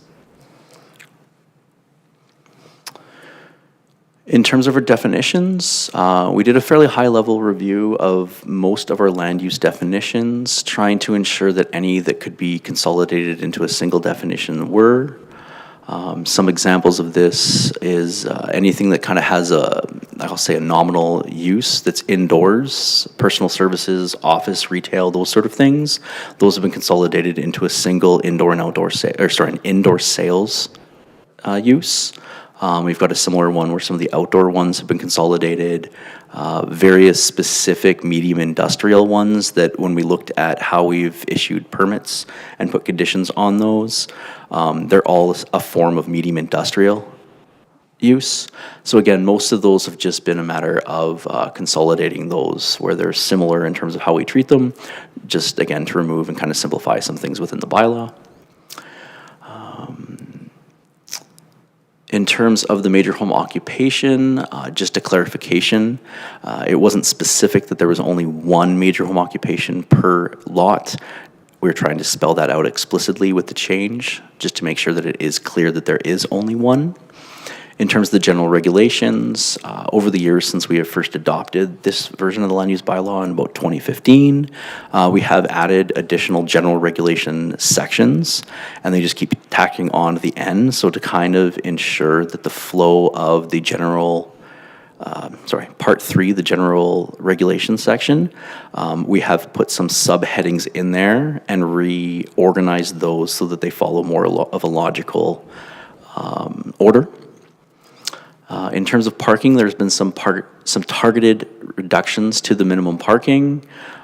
These include things such as standardizing. We had 2 different commercial ones based on the square footage. We've standardized that to the broader one, ensuring that for multi-unit dwellings, there's only 1 parking stall per unit as opposed to a different depending on the number of bedrooms. So again, just kind of standardizing those. We've also addressed affordable housing with the opportunity to have reduced parking requirements for affordable housing. When we've looked at some comparators, especially supportive living is where we've kind of matched that. So it's a 0.6 requirement as opposed to a full parking stall requirement.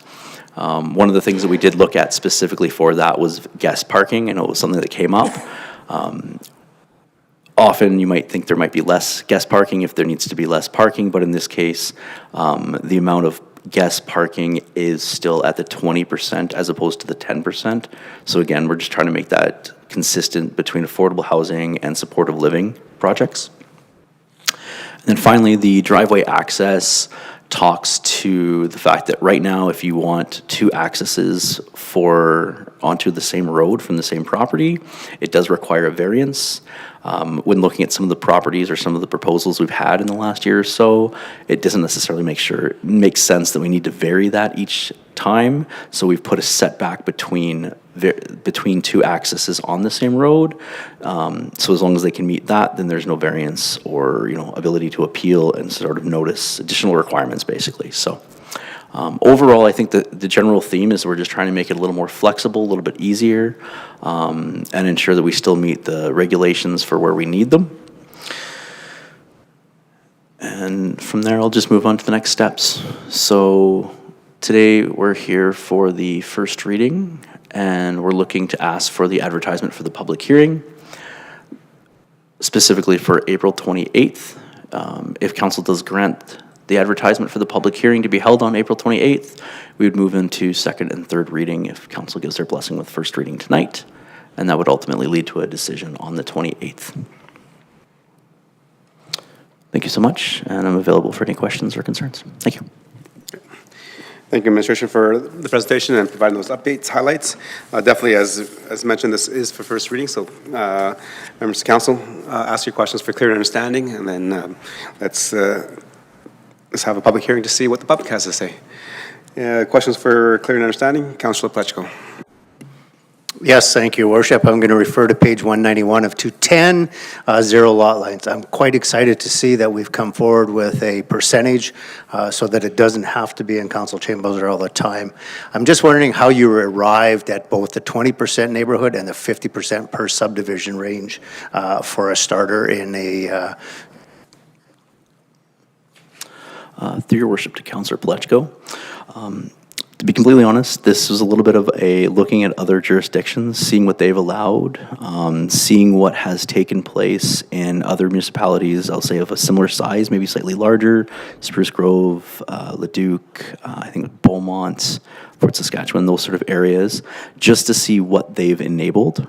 And then ensuring that it was, I'll just say, kind of a reasonable number with the fact that we have approved some areas. Developers often want to do, I'm going to say, more than 50%, but we wanted to kind of take a half stance there, hence the 50% in terms of each stage of subdivision.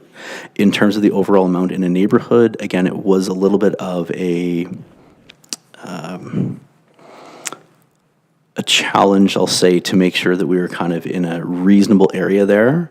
1 in 5, when we kind of looked at various areas, it seemed like that allowed for some decent variation in terms of the different products between single detached, semi-detached, a range of different row housing and so forth.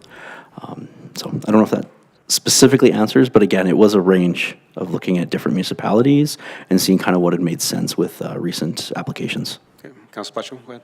Yeah, if I could just a tiny bit more clarity. So when you talk about looking at other municipalities and what they're doing there, are you also talking to the municipalities to see how well that is working in each of the regions? Some of them are going through some pretty good growth spurts right at this point in time, and I know, talking to some of the other councillors right now, there's a bit of a concern with the zero lot lines that are in other communities. So I'm just wondering, it's great that we participate in taking their knowledge, but getting their knowledge is, I think, is where we're missing the boat. Through your worship to Councillor Plechko, I don't know if we've specifically talked to them about most recent challenges. I think part of our viewpoint was that when we did come up with the zoning regulations, we did do a fairly extensive look at what was working 2-3 years back in terms of the challenges they've had.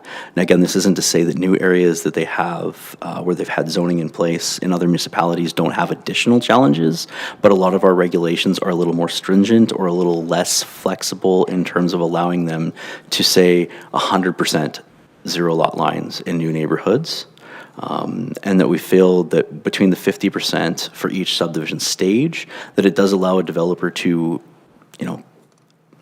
increase the number of zero lot lines, especially for some of the newer areas, but at the same time, it means that you're not going to have every single block being a zero lot line. At best, one side of the lot, one side of a street could be 0 lot lines. But again, you do have that maximum threshold of 20%. So we have looked at some areas, say in some subdivisions or some neighborhoods, they might have anywhere between, say, 800 and maybe 1,200 dwelling units planned at the neighborhood planning level, which would enable you somewhere between 150 to 250 in terms of the number of 0 lot lines. So just to kind of get some numbers there, in an area like, I don't know, West Terra or South Creek or some of the areas where we have proposed them, we're somewhere in the ballpark of, 50 to 100 in a neighborhood that we've approved so far. So this would allow maybe double what we have in some of those neighborhoods, but would still limit it in the future. So. Thank you. Thank you. And before I go on to the next questions from members of council, just want to make sure there's some clarity in there, because I think members of council have a better understanding. But those people that are here in the gallery and those that are participating through the YouTube channels, the difference between when you talk about neighborhood versus subdivision stage, because it's two different percentages, right? 20% for neighborhoods and 50% for subdivision stage, and then that get mixed up. So, well, it says 50%, but it's not the full neighborhood. It's only limited to 20%. So if Min can provide some clarity on that, please. So maybe an example I can use is South Creek. It's one that I know that we have some areas already set aside for 0 lot lines. Just bear with me for a sec here. I do have some notes.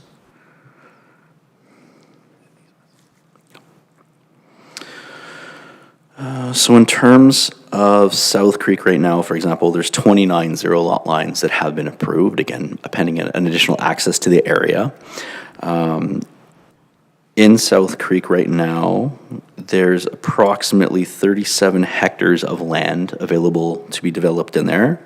Based on the area structure plan, there's 770 dwelling units that could be provided. So right now, if I remember, we have about 200, maybe 250 units in total. Now that's about half of the area that is the primary developer's land in West Terra. So if we're looking at the overall amount, we would only have a maximum of 150 of the lots there. So if we took the balance of South Creek, this is south of the Storm Pond for those that are familiar with the neighborhood, a little under half, say about 40% of the remaining areas, of the remaining lots, could be 0 lot lines using these numbers. Now again, that's based on the 20% of the overall amount, would put a handicap there, but some of their stages could have up to 50% while they're doing that.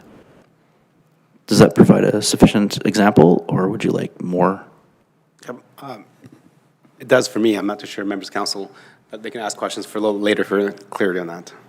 Okay, so moving on, questions. Councilor Hassler, Deputy Mayor. Thank you, Mr. Mayor. I have 3 areas I'd like to ask a question, and I'll ask quickly, and depends on how long the answers are. If you want to break them up, that's up to you. I wanted to just clarify this business with 20%, 50%. In a whole subdivision, the early homes built in the first phases, 1, 2, 3, when maybe there's going to be 5 or 6 or 7 phases, if enough people grab those variances in the beginning, does that mean all the homes that come later don't have an opportunity? Go ahead. Through your worship to Councillor Hansard, that would be correct. So again, part of this is kind of a first come, first serve approach, in the sense that if a developer comes in, and again, most of our neighborhoods are done by a single developer, so it does allow them to plan ahead of time whether they want to concentrate, that 20% in 2 or 3 stages, or they want to reduce that amount to 20% per stage and then have every single stage have 20%. So it does allow the developer some flexibility in terms of understanding the market and what's going on right now or in the future, so that they can choose. Okay. Second question, Mr. Mayor. When we're talking about the dwelling units that can be built on a property, sorry, the adjective for that just slipped my mind. Is it possible for someone to have a basement suite in their home under their roof and a separate garage suite all on one lot, all belonging to the same owner, but that would give 2 additional dwelling units? Is that possible under this new land use bylaw?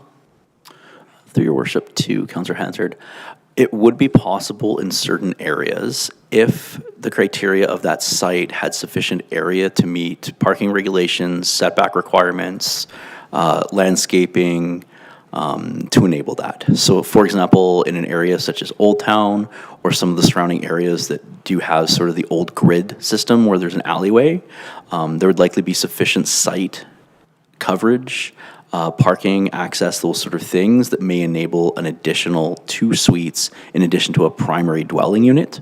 And again, it's only limited to the areas where the Old Town Community Plan would apply, which are generally subdivisions that are, I would say, pre-1970, just to kind of give a ballpark Great, there. thank you. And then I do have a third question. Thanks for the concise answers, which make it possible to ask this. When you're talking about this, one dwelling wanting to have a curved driveway, and when the second portion of that driveway comes back out onto the same road, there are a couple, if I'm not mistaken, of corner lots in Stony Plain where it's possible and may have been done where a driveway comes in off of one street, curves, but exits onto another street. Does that require a variance or something, so because there's actually 2 then driveway approaches? Through your worship to all of council, Councillor Hansard here. It depends on the circumstances in the sense that if it is a one-way driveway, the bylaw does allow for 2 one-way, one entrance, or one egress, one, what's the term, ingress and one egress. So if, as long as there's an in and an out in terms of that being a one-way, currently the bylaw does enable that without a variance. Now, if they are looking to have a 2-way access to a site, that would require a variance currently. Again, there are some circumstances where if it is, as you kind of described, 2 different if it's a corner lot, there's sufficient distance from the corner to allow accesses. That is something that may be allowed without a variance, but generally speaking, it would require a variance for 2-way accesses onto a single lot. Okay, thank you. Thank you. Thank you. And also, there's also diagrams later on in the package where it shows you the sightline diagrams. So again, I think even if they have access to approval, they still have to meet those sightline accesses so that it's safe for everybody. So thank you for bringing that, Councillor Hansard.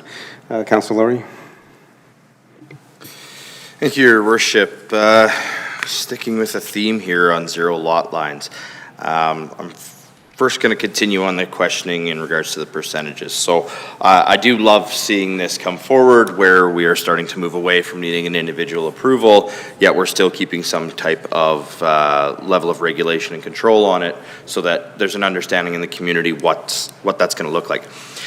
Where I'm a little, I guess, conflicted on this is when we look at these percentages, we have 20% of the overall neighborhood or 50% of the individual subdivision.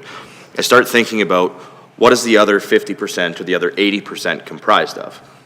And unless I'm missing something, we don't really have any regulation on that, other than what our minimum densities are, which now that the MRB doesn't exist, I don't even think we really have much of that we have to comply with anymore.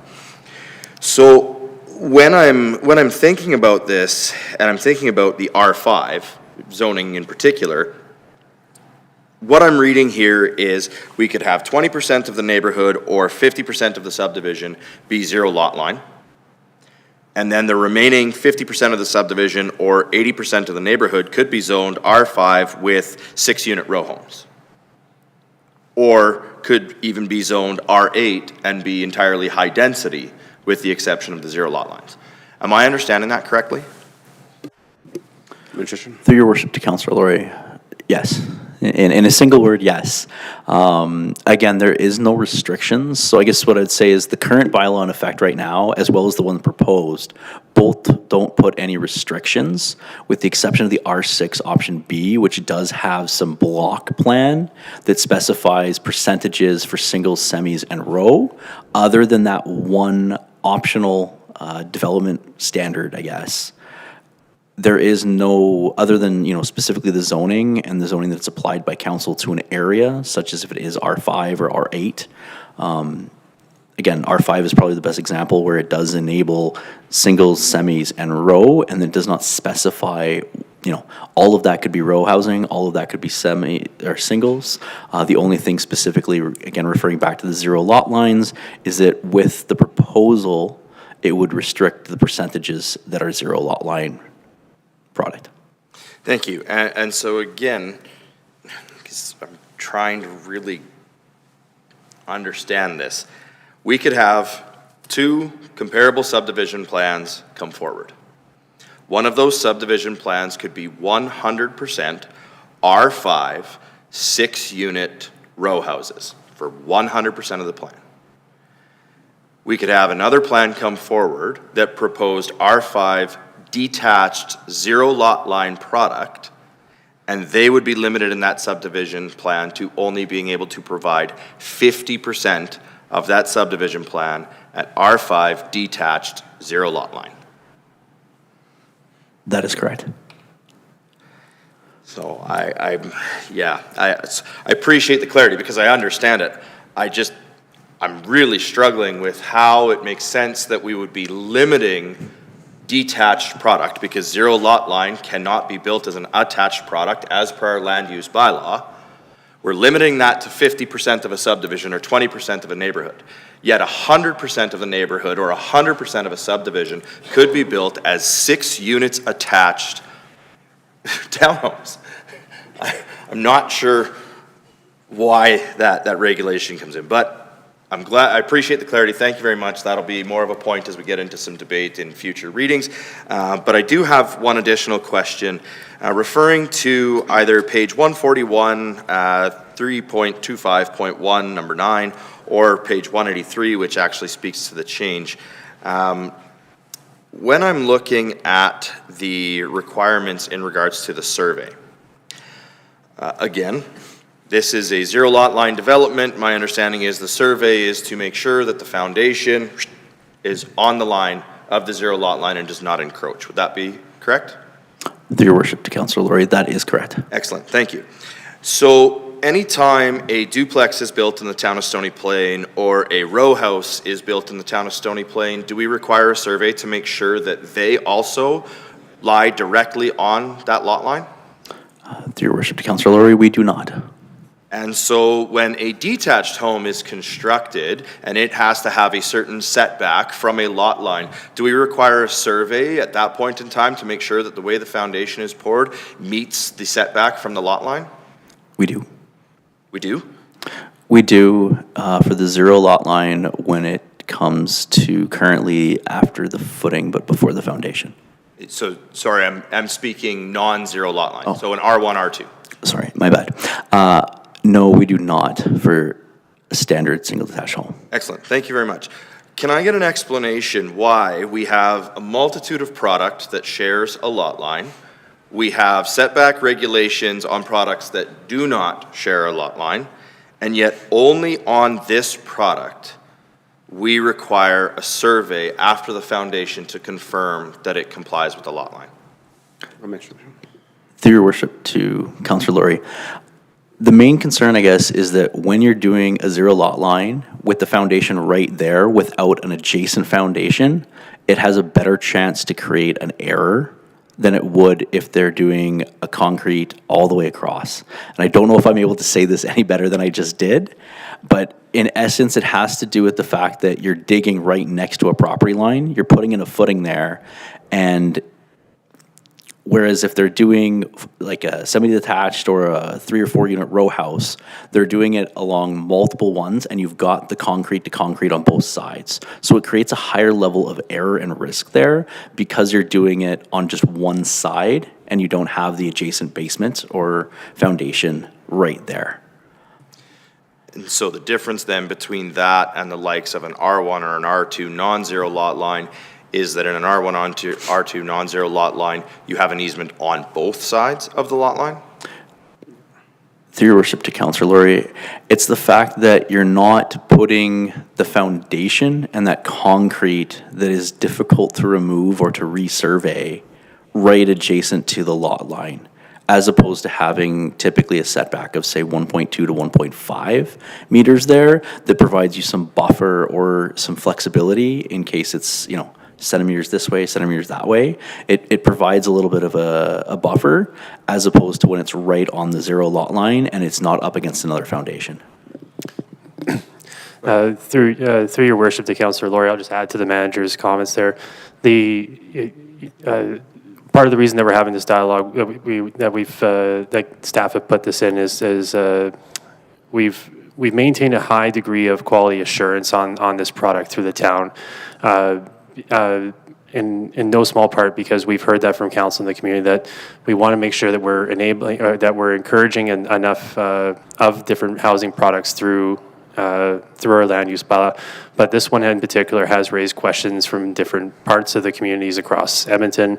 So staff have spent a little bit more time trying to make sure that we're keeping this product where it should be. So we're not inviting some of the concerns that have been brought forward by the community, by builders. And ultimately, staff have brought forward a change to even their approach to say, well, we still want to keep an eye on this, but we want to make it a little bit easier to move it along.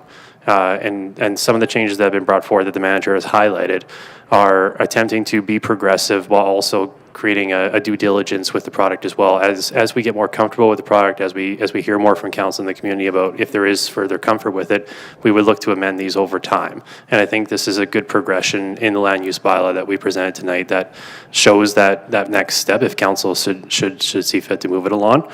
And ultimately, this is a good dialogue for us to hear from council if this is the right direction that we want to go. Thank you, and I appreciate that, and I certainly do appreciate that we are progressing beyond where we were in the previous land use bylaws. I just still think we have a little bit of a misnomer when we have one product that is significantly more dense that can be 100% of a subdivision, yet we're limiting this, which we've already limited to being a detached only product, but I do appreciate that. And I doubt administration has this answer today, so I'm hoping that maybe they can reach out to industry and provide this information when this comes back for second reading. I'm really curious to the additional time and the additional cost to the home builder for the requirement of the survey post-foundation. Obviously, we understand that that requirement is additional to our traditional construction, therefore it would increase their amount of time, it would increase their cost, and so I'm just curious, is this a matter of a day or two and $100, or are we talking 3 to 4 weeks and a couple thousand?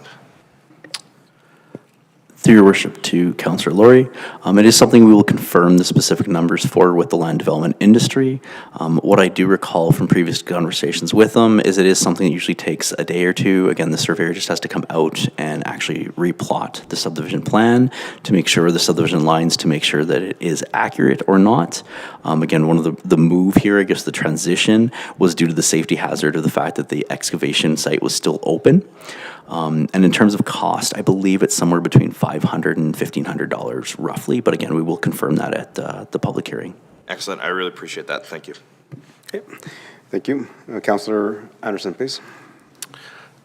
Thank you, Mr. Mayor, and thank you for the presentation and the updates here or proposed updates to the land use bylaw. I actually have a couple of lines of questioning, so I'm going to pick up with the zero lot line first and then maybe come back to the other ones after others have had a chance to speak. Councillor Palechko had mentioned earlier about the possibility of hearing from neighboring municipalities and their experience with zero lot line and such. One of the things that I've heard from colleagues on councils where zero lot lines have had greater uptake in their community was some of the issues around air conditioning units on the sides of the home specific to the zero lot line. There's been some issues where maybe it hasn't been laid out explicitly in the land use bylaw where with a secondary suite they're trying to add an exit from the home or access to the home on the side where that easement is.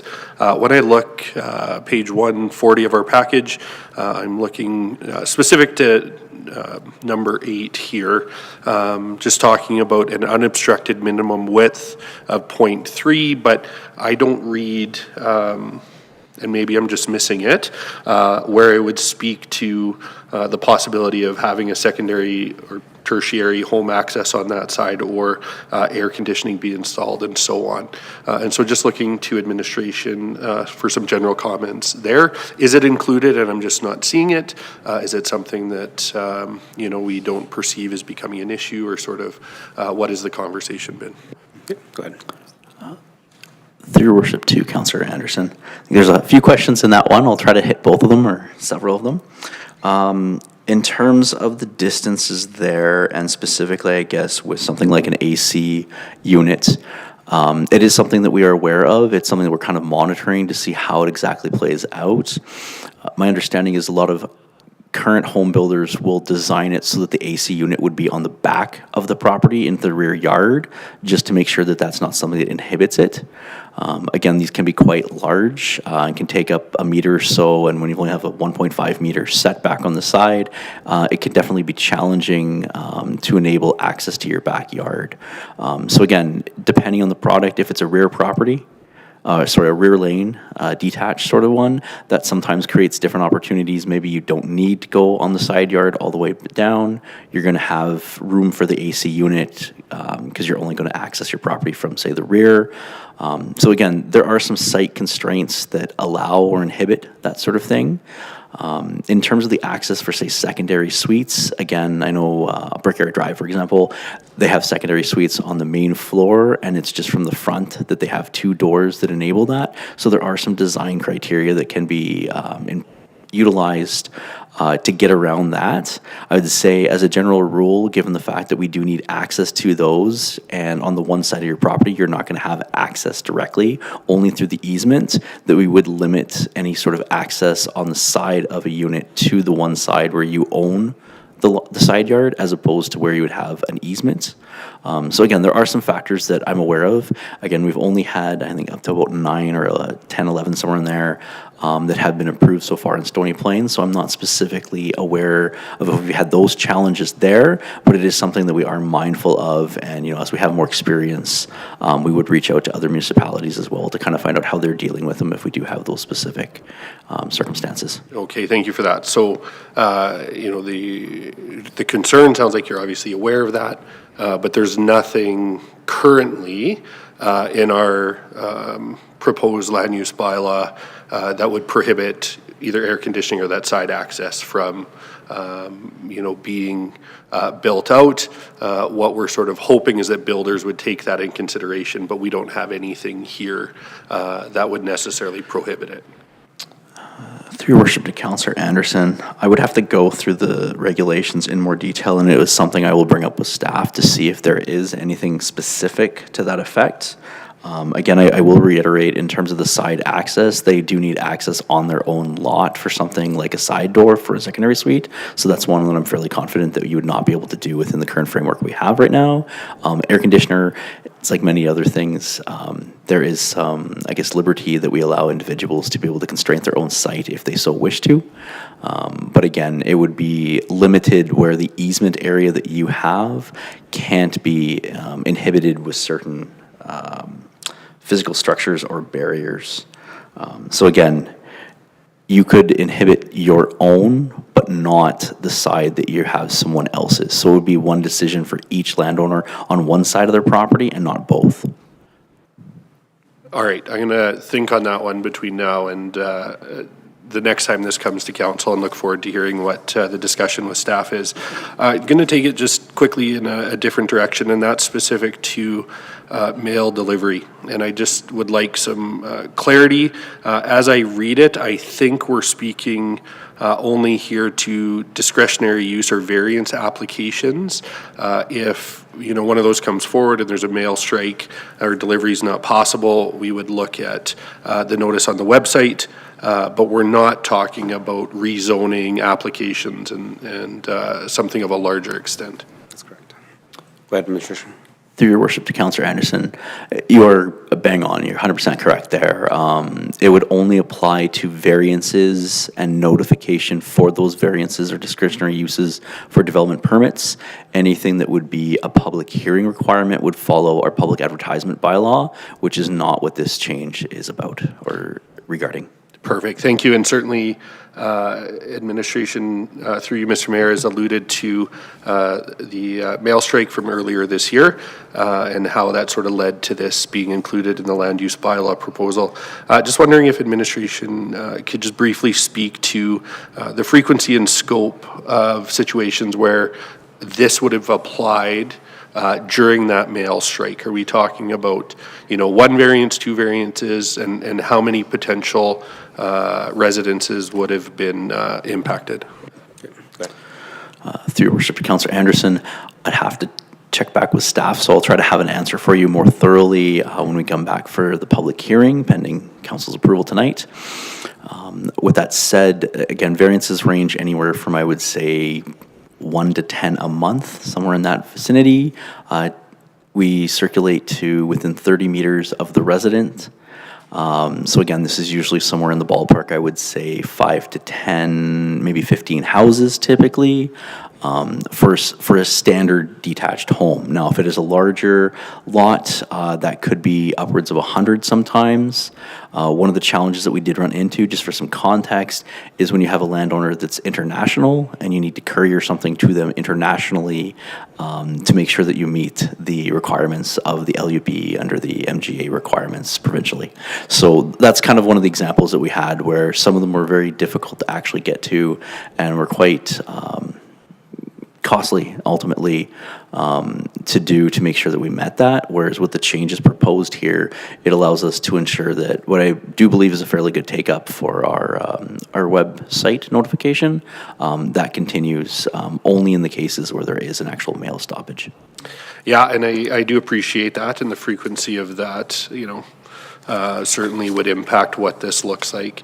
The question comes from just the importance, I think, that we need to put on informing residents of decisions that are going to impact their lives. And if this is the balance that's there, certainly appreciate that coming forward. I do have some others, Mr. Mayor, but I'll defer to others for the time. Okay, thank you very much, Councilor Anderson. Members of Council, more questions for clarity and understanding? Councilor Meyer, go ahead. Thank you, Your Worship, and I too maybe have a couple different questions and varying lines of questions, but I'm just, I am lost, for starters, the difference between the definitions of a secondary suite and an accessory dwelling unit. Reviewing the old bylaw, the one that's currently in effect, the definition for secondary suite dwelling there matches fairly closely with the definition for the accessory dwelling unit. So I'm confused what we're changing there. Sorry, that's a quick question. Thank you. I think so. Go ahead. Through your worship to Councillor Meyer, honestly, it's mainly just a wording change to inhibit support the change to allow 2 secondary suites for areas within the Old Town Community Plan. So in essence, it's not just a secondary suite, but there are 2 accessory suites. So it's the terminology of removing just a secondary suite. We don't call the third one a third suite, for example. So the intention there is just to change it so that it's now just an accessory suite as opposed to a secondary suite and only one, given that there's certain areas that we're proposing that would allow for more than one. Okay, now I'm following what Councillor Hansard was speaking of. If I can continue. Yes, thank you. So I do notice that we are going to have a hearing, a public hearing scheduled for this. So my concern is I had a heck of a time comparing and sorry, through you to administration, I had a hard time comparing our proposed draft to our old one, or our current one that's in effect. I'm curious if we can, for the sake of clarity, have a red line version in the future, and maybe for public hearing that might be helpful to the public. Through your worship to Councillor Myers, it is possible. Some of the changes, specifically with the uses in Part 6, as well as the regulations, the general regulations in Part 3, mean that the entire section is completely redlined, which is one of the reasons why we did not provide it initially, was just seeing the entire thing basically redlined or greenlined, because it does show where things have been moved or changed. It was deemed to be a little bit excessive, but if so desired, we could bring that back. It is my desire. I'm not sure if the rest of council would appreciate that. Your worship, sorry if I maybe just make a couple of comments there. So I think what we can do, I appreciate the concern in that sometimes it's a little easier. It's just very clear. This one's changed, whatever. But I also I understand where the staff are coming from. Sometimes when we do the red lines and there's 4 full pages of removals or whatever, it can get really choppy to read. So what I guess what we can offer, we can take a good look and maybe, do a better job of just comparing the two, either in a bunch more detail on I forget what we call it, the summary of proposed changes, maybe including definition changes or something. But I just maybe we'll stop short of saying just the full red line version, because that can get it can be hard to read as well. So, Your Worship, if a little bit of latitude here, we'll lean towards that, but I just want to make sure that the goal is to communicate the changes, the proposed changes, as clearly as possible, and we can work at that, Your Worship. That's a suggestion I'll provide. Okay, and I'll just ask the members of council to kind of focus on page 183, 184, where it highlights the changes that are recommended by administration. So I think if we go through those recommended changes, if we needed an additional explanation, probably better asking for those direct comparisons. I don't think we need to, one of the last ones was the definition from daycare services to be replaced with childcare services. Right. So I don't know, is there anything out of the definitions and changes that we've seen on those pages as you read through first reading that draw your attention that we need a red line version? Yeah, the parking table 4.1 point whatever, being able to compare that and notice that the word tandem parking is the big difference there,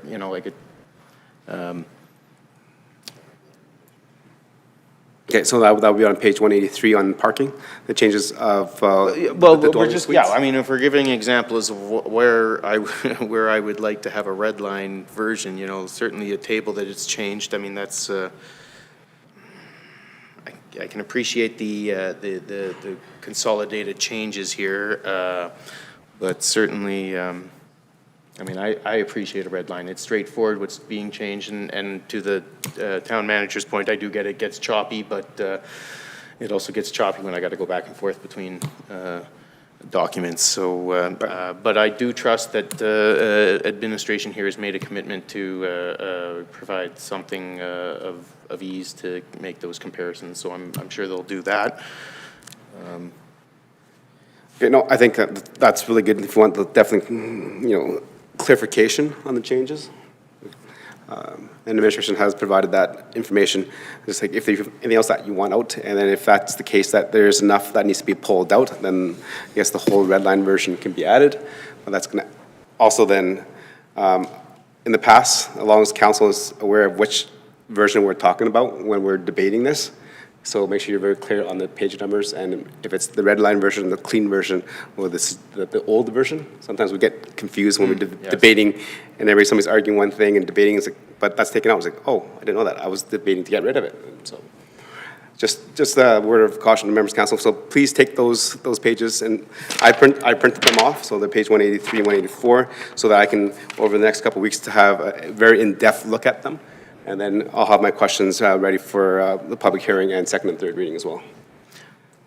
I'll come back. Do you have another one? Okay, yeah, just one more, but go ahead.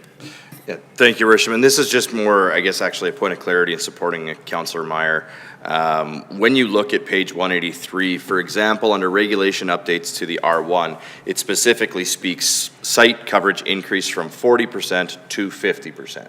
But when you do go down into the parking regulations, it just tells you the changes that were made. It doesn't give you what the original was and what it was changed to. So if we could just make sure on that table for 183 and 184, anything that has a change that particularly is of a number or like an increase or a decrease, if we can just make sure we have the figures from previous to the new figures so that we have that comparison, I think that would probably help a lot.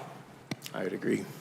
Okay, that's an excellent. I think one of the biggest things that we talked about is, for example, on multi-unit developments, the recommendation is one space per dwelling. And the old one is one space per dwelling if it's a one-bedroom unit, and it's 1.5 if there's a two-bedroom, and et cetera. So that does. Administration, is that able to adjust those in terms of the summary of changes? Through your worship to all of council, yeah, we can expand the summary table to be more explicit in terms of what is specifically being changed to what where applicable. And then we can expand slightly on some of the other areas where, say, for example, specific uses are being removed or added. And then, yeah, we can highlight some of the areas a little bit more clearly. Okay, thank you. And then definitely have a red line version on hand for us as well, just in case that it gets a little bit deeper into the weeds.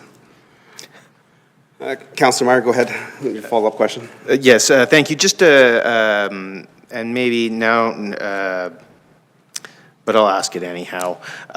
Just in regards to also this being a public hearing, I did notice it did mention we hit up some stakeholders, and the Planning Advisory Committee was elicited for some comments. Now, I did read some PAC comments today. Were those included in our they usually do a summary of some comments and. Through your worship to Councillor Myers. So in this case, we didn't specifically send this draft or an early draft of this with all of the specific changes to them. We had a PowerPoint presentation last year with them, so we didn't take minutes from the PAC last year explicitly. In this case, again, it was some of the preliminary, I'll say higher level concept changes, such as, some of the parking ones that we've noted earlier in the table there, just indicating that we were going to, loosen some of those regarding commercial areas or the school, certain types of school parking. Indicating to them just general changes to use categories, consolidations, those sort of things. So really, they were just high-level feedback that we got based on concepts. We don't have any notes specifically from that. So it was really, I think typically we take specific feedback when we've got something specific that we're receiving that from, but given that it was still a very preliminary, early conceptual draft that we provided them, just in terms of what we were intending to make changes towards, we don't have anything specific from that. So will the Planning Advisory Committee get a review of this prior to the public hearing? Through your worship to the rest of council, yes, we are bringing it to the PAC within the next week or so to get some additional comments specifically on this. Okay, thank you. Okay. Anything else, Councilor Meyer? Okay. Councilor Anderson? Thank you, Mr. Mayor, for the second chance here. I'm going to turn the conversation to matters of parking. Noticed a number of different reductions specifically in parking and just looking for, or additions, and looking for some clarity on some of these numbers, if I could please. The first, maybe a simple one, the reduction in parking requirements for elementary, junior high schools. I believe the current land use bylaw stipulates 3, and the proposed one in front of us today stipulates, 3 per classroom, and the proposed land use bylaw in front of us today proposes 2. So just some comments, if you wouldn't mind, on the reduction there. Through your worship to Councillor Anderson.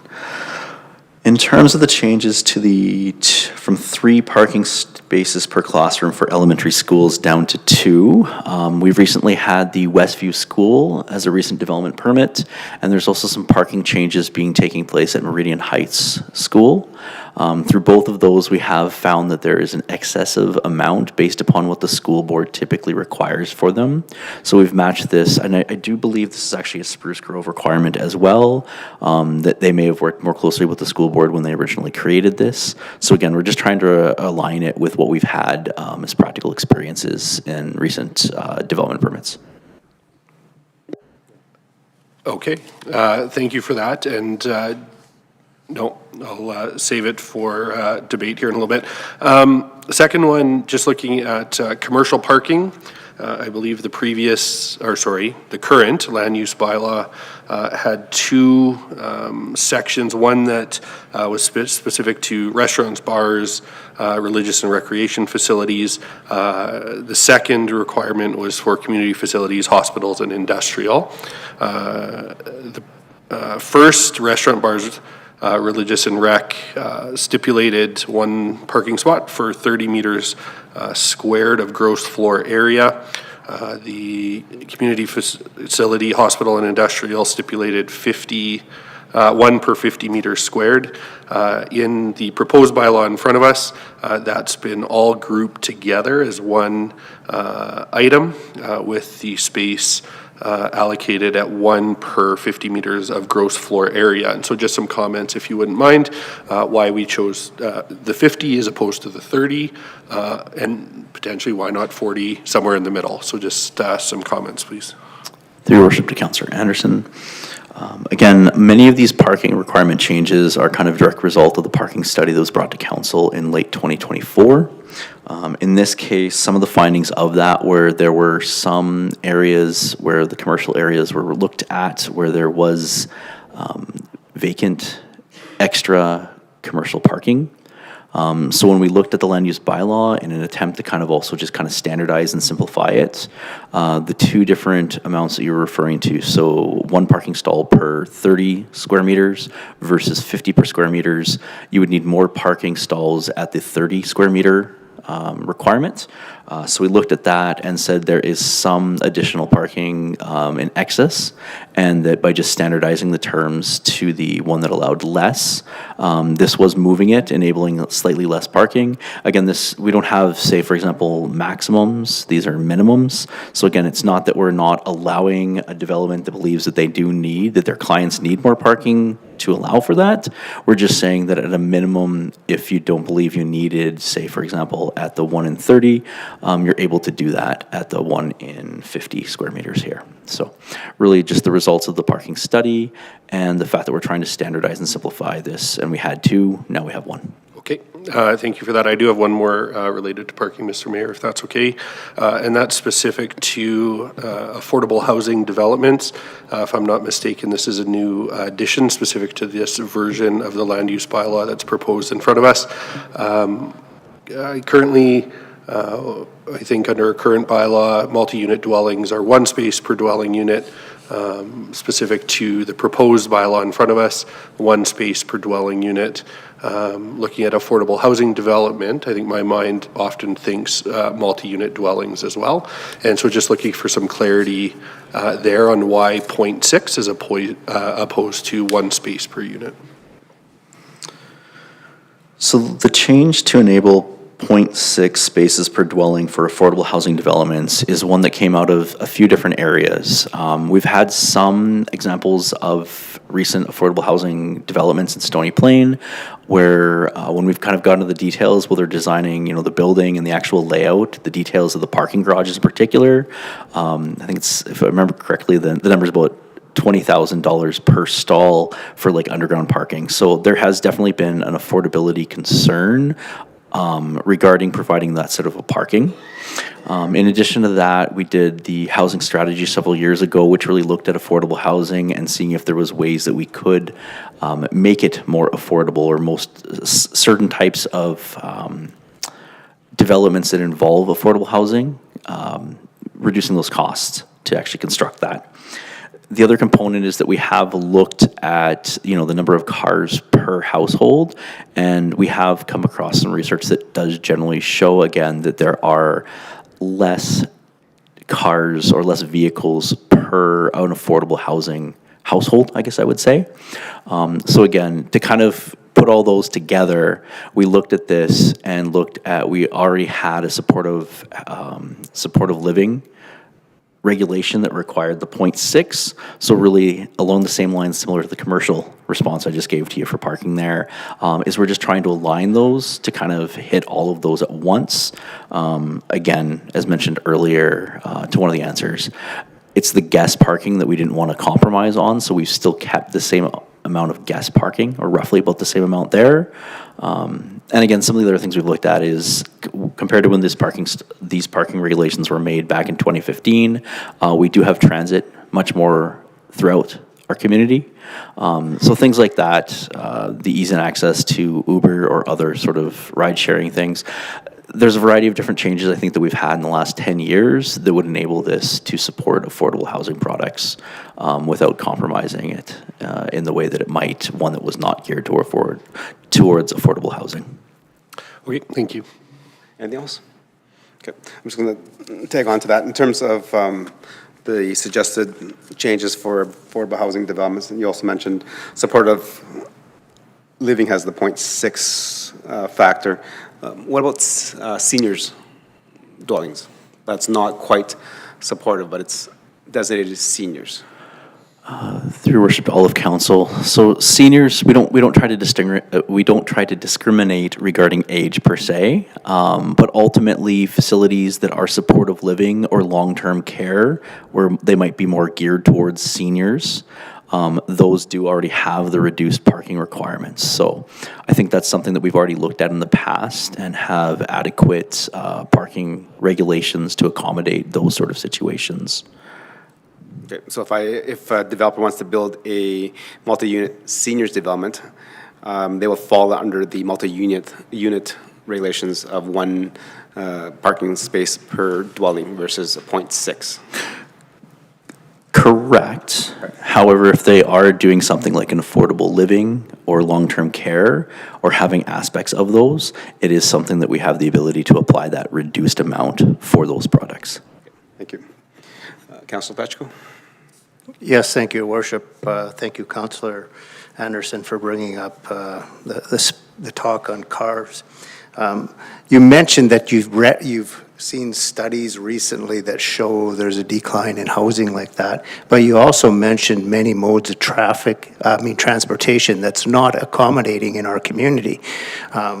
So where is that detail coming from that would support a small community 40 kilometers away from a city and people getting back and forth to work, that it would show that there's less vehicles per household in affordable housing? Through your worship to Councillor Plechko, I guess what I'd look at is that typically a household that has that's in an affordable housing situation or a dwelling, they typically are less likely to have, say, if there's two parents, for example, or two adults, they may share one car and carpool. They may rely on other family members to get them around. Typically, if affordability for your dwelling is a matter, the likelihood that you're going to own more vehicles per person is reduced. So the studies are along kind of that lines where just due to the amount of costs associated with car ownership, if they're having struggles with affording their housing, they're naturally going to have less vehicles accordingly, and there is a correlation there that we've seen. So consequently, reduced parking in those circumstances is something that we deem reasonable, and that's why we're kind of promoting it here. Okay, going forward, are you able to provide the documentation you're talking about so that I could actually read where that statistic comes from in more of the rural setting? I can look back at some of the research we've done. Again, some of this stuff is, we can look through some research and find that. Appreciate that, thank you.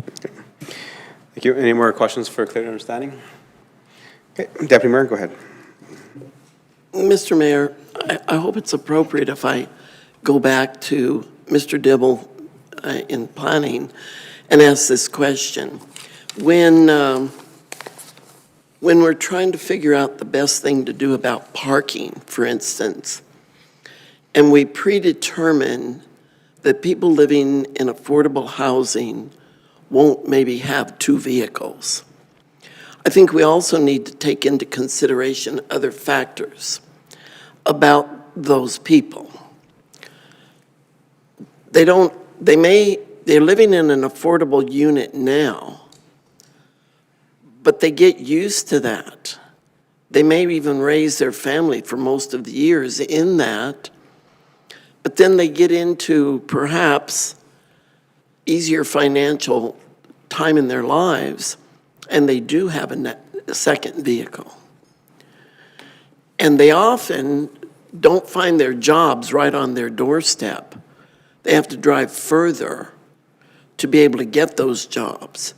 And one of the reasons that they somewhat stay locked in needing affordable housing is because the cost of getting transportation to a job isn't always answered by public transit.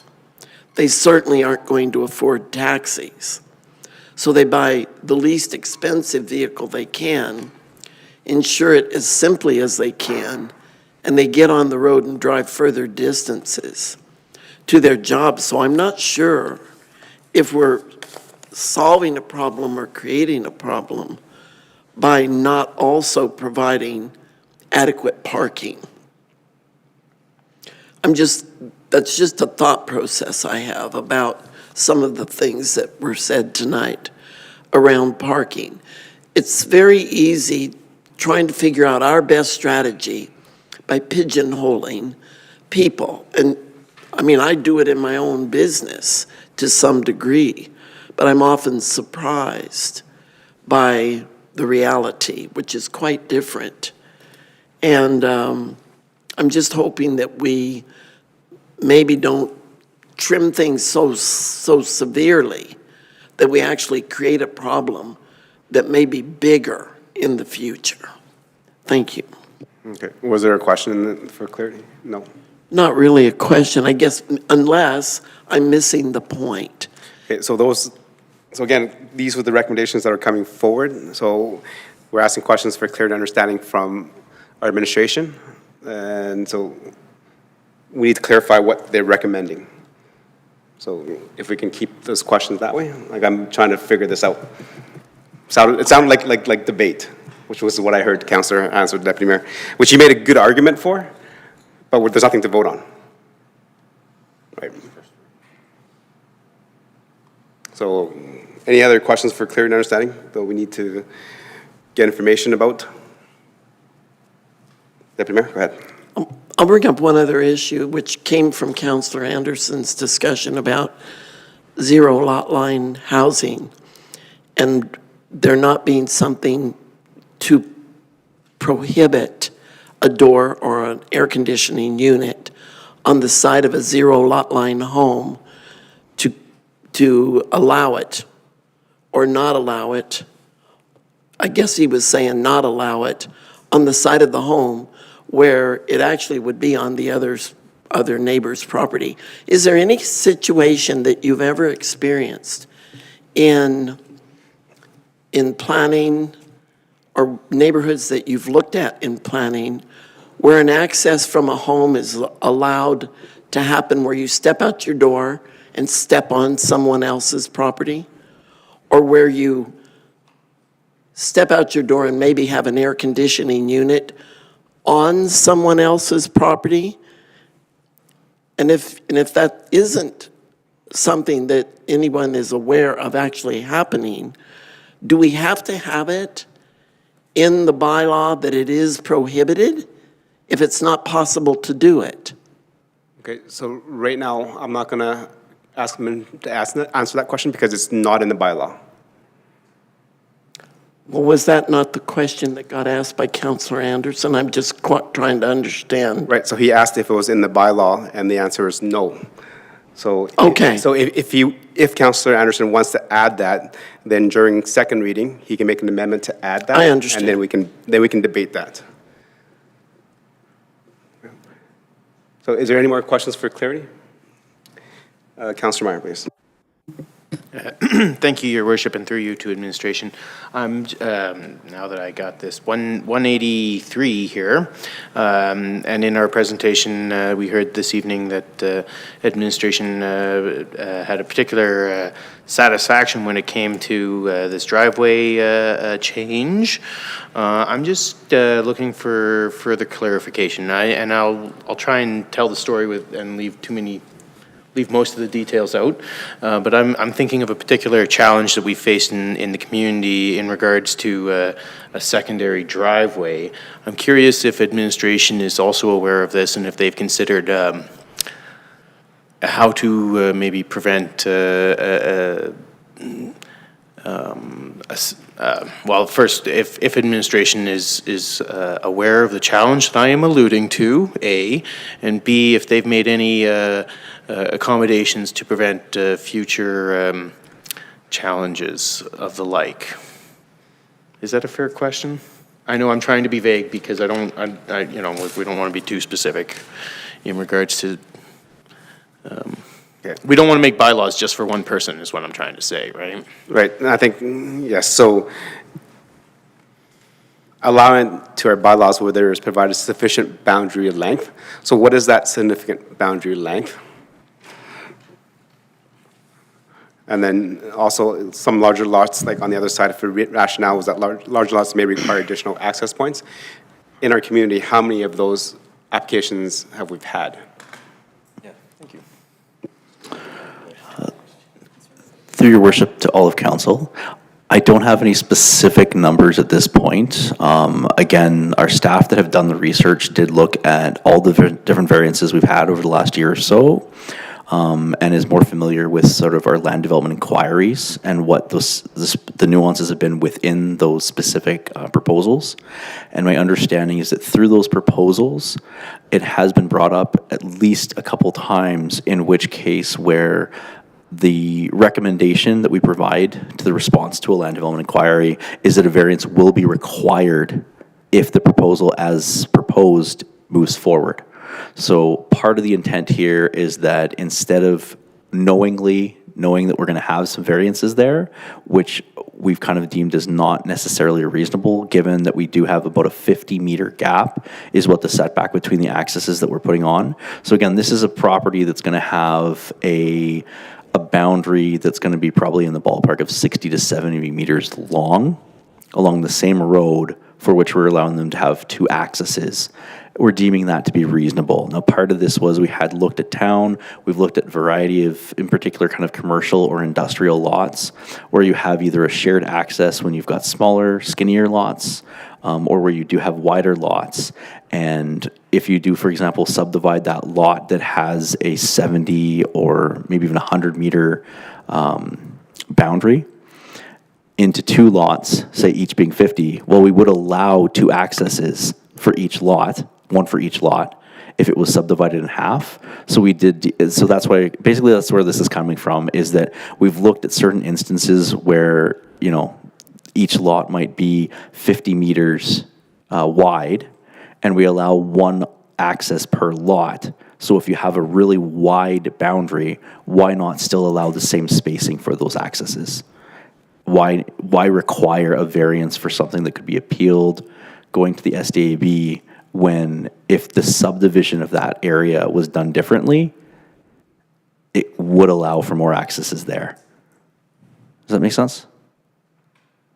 That's a lot of clarity there, and I'll just be, I'm going to be honest, I wasn't aware that we were talking about industrial lots. I thought we were talking residential, so, I mean, that changes my perspective on that a lot. Okay, thank you. And then back to the conversation, the question from Councillor Myers. So residential lots, there are a few that do have two accesses onto one road. So with that sufficient frontage provided, will that same 50-meter restriction requirement be warranted for residential lots? Because if that is the case, then no residential lot will have two accesses onto the same road. Through your worship, all of council, I think it would apply only for like a comprehensively planned site, like a medium density or high density area. Again, when we're talking about two accesses here in terms of what this is getting at, we are talking about large lots that have a substantial frontage on one road where we do deem it reasonable to have two access points. Maybe an example of this would be on Fairways Drive, just near the golf course clubhouse there. There's a Bearland condo that's nearby there with the two gates.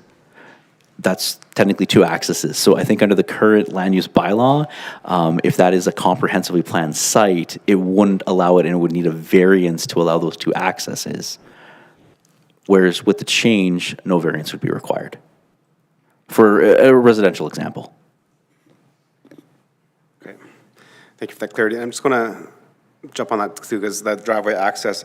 So in terms of, sometimes I get these questions that are asked to me, and I don't know how to answer them because I just said, well, that's the driveway. I've seen in some of our subdivisions, some houses that have full driveway access, that's almost the full size of the lot itself, and others have just enough to cover the access into the garage. So how do we determine when it is acceptable to have a driveway that's only the size of the garage, or a driveway that's accessible to have the full length of the width of the property so you can park everywhere? Through your worship, all of council, might be better for my development officer to answer this question upon the public hearing. Broadly speaking, my understanding from the regulation perspective is that the width of the driveway is the width of the garage. Now, if you do have a sidewalk or an entrance nearby, it could be extended to include the sidewalk as part of that paved area, if you would. And it's not to say that there hasn't been examples in Stony Plain where a wider driveway is requested and a variance is granted. That has taken place in the past. So again, without looking at the specific site context, those are just some of the parameters that I'm aware of that we have within the bylaw right now that would enable that or restrict it, depending on the circumstances. Okay, Councilor Pletchko?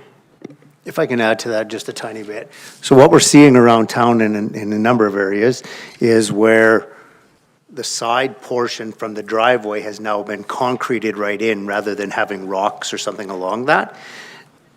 How is that different than part of a driveway if you're concreting that in, and where does that fall within the bylaw?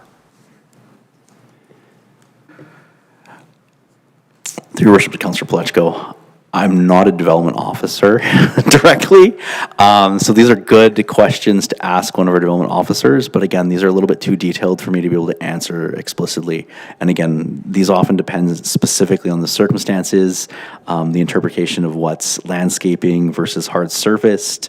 There's a bunch of different variables that can be applied for that would enable or not inhibit or require a variance or not, that I think is a little bit too detailed to get into at this point in time. Thank you. Councilor Loyens?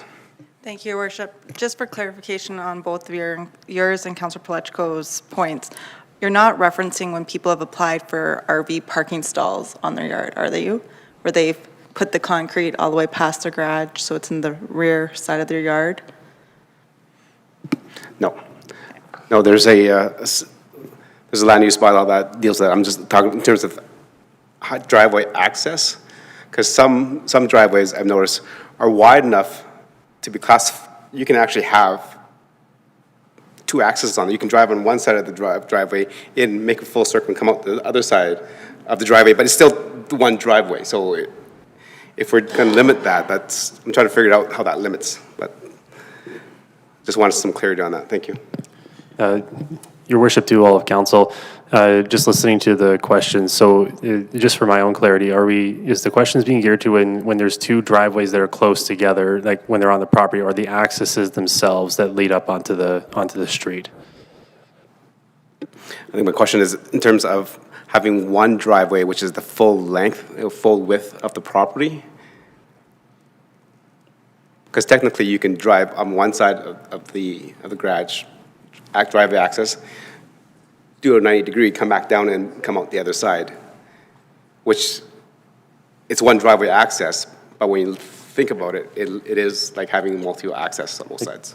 Okay, thank you for clarifying, Your Worship. I think that's something that we can bring back for public hearing, a second reading, to maybe get some of the staff that the manager is referencing to maybe spend some time on addressing that point, addressing that specific point. Appreciate the clarification. Okay, thank you. Administration, Council, any more questions for clarity, understanding? Okay, no, you're good. You're good, Councilor. You're good. Okay, seeing no more questions for clarity, I will move to accept the motion. Councilor Meyer?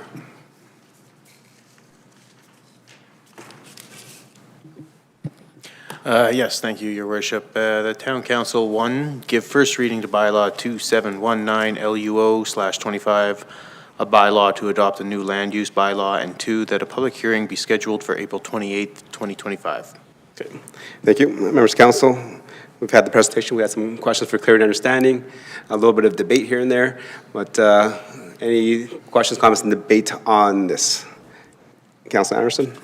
Thank you, Mr. Mayor. Actually, just some general comments. Certainly want to hear from the public on this before debating too much. But there were some things that came up during the question period that I'd briefly like to speak to. First, we have too much parking is probably a comment I've never heard in our community at all. And so when I look at the reduction in parking in some of the areas as previously discussed, it does raise some concerns for me. Working in a elementary junior high school, we never have enough, and our off-street parking spills to on-street parking, which ends up going down the neighborhood even for staff. And so have a bit of a hard time, wrapping my head around the reduction there. Councillor Hansard, or Deputy Mayor Hansard, actually spoke to some of what I wanted to say in regards to affordable housing. And just briefly, I'm going to speak to a letter that I received back when I was a child and youth care worker running programs for low-income families in the Tri-region. Excuse me. And I'm not going to quote it verbatim, obviously, I don't have it in front of me, but the gist of the letter was this. It was a family who, from outward appearances, appeared to be well off. They had a vehicle, kids were well dressed and so on. But what wasn't immediately known was in that family, one of the kiddos had some extenuating needs. Dad, who was the primary earner for the family, ended up having to step away from his place of employment, which put the family in a very, very difficult fiscal circumstance. And they were looking at affordable housing as an option to not have to give up a vehicle. And so we certainly, when we talk about families in the community that may benefit from something like affordable housing, there's often that question of, I can pay for housing or I can pay for a vehicle that exists there. And so I think, reducing parking in affordable housing because, there's maybe a perception that people who require affordable housing may not have a vehicle have a tough time with that. And so not going to make any motions today. Do want to hear from the public moving forward, but certainly something that I will have my eye on when this comes back for second and third reading. One of the comments that was made as well was related to transit. We have increased options. I will say, though, I've tried to access transit sometimes a week in advance to get a booking, and they're full. And it's very, very hard at times, certain times of the day, especially prime time, to and from work and so on, to be able to access that transit service. And so until we see a more robust service that our population can sustain, I think transit is an option for some, but it's certainly not an option for all. And so when it comes to parking, when it comes to parking at schools, when it comes to parking for affordable housing, I'm having a tough time wrapping my head around the reduction that is before us. Switching gears, zero lot lines. I know there's been lengthy debate with this current council. The last number of approvals for Westera stages, I can't remember all the numbers, but there was some concern from members of council around not having received any anecdotal feedback or experiential feedback from residents in the community who may have occupied zero lot line homes. And so there was this cautious approach to approving more when we hadn't received that information back. And if we go a couple of years in the past, that was something that was discussed at length, was we wanted to ensure we took a measured approach, that we wanted to ensure it was a good fit for our community. What we have before us today, from what I can gather, from what I've gathered this week in conversations from neighboring municipalities, is a move to sort of the general standard, if you will, or typical standard that neighboring municipalities have gone to, and that is that 20% and 50% approach.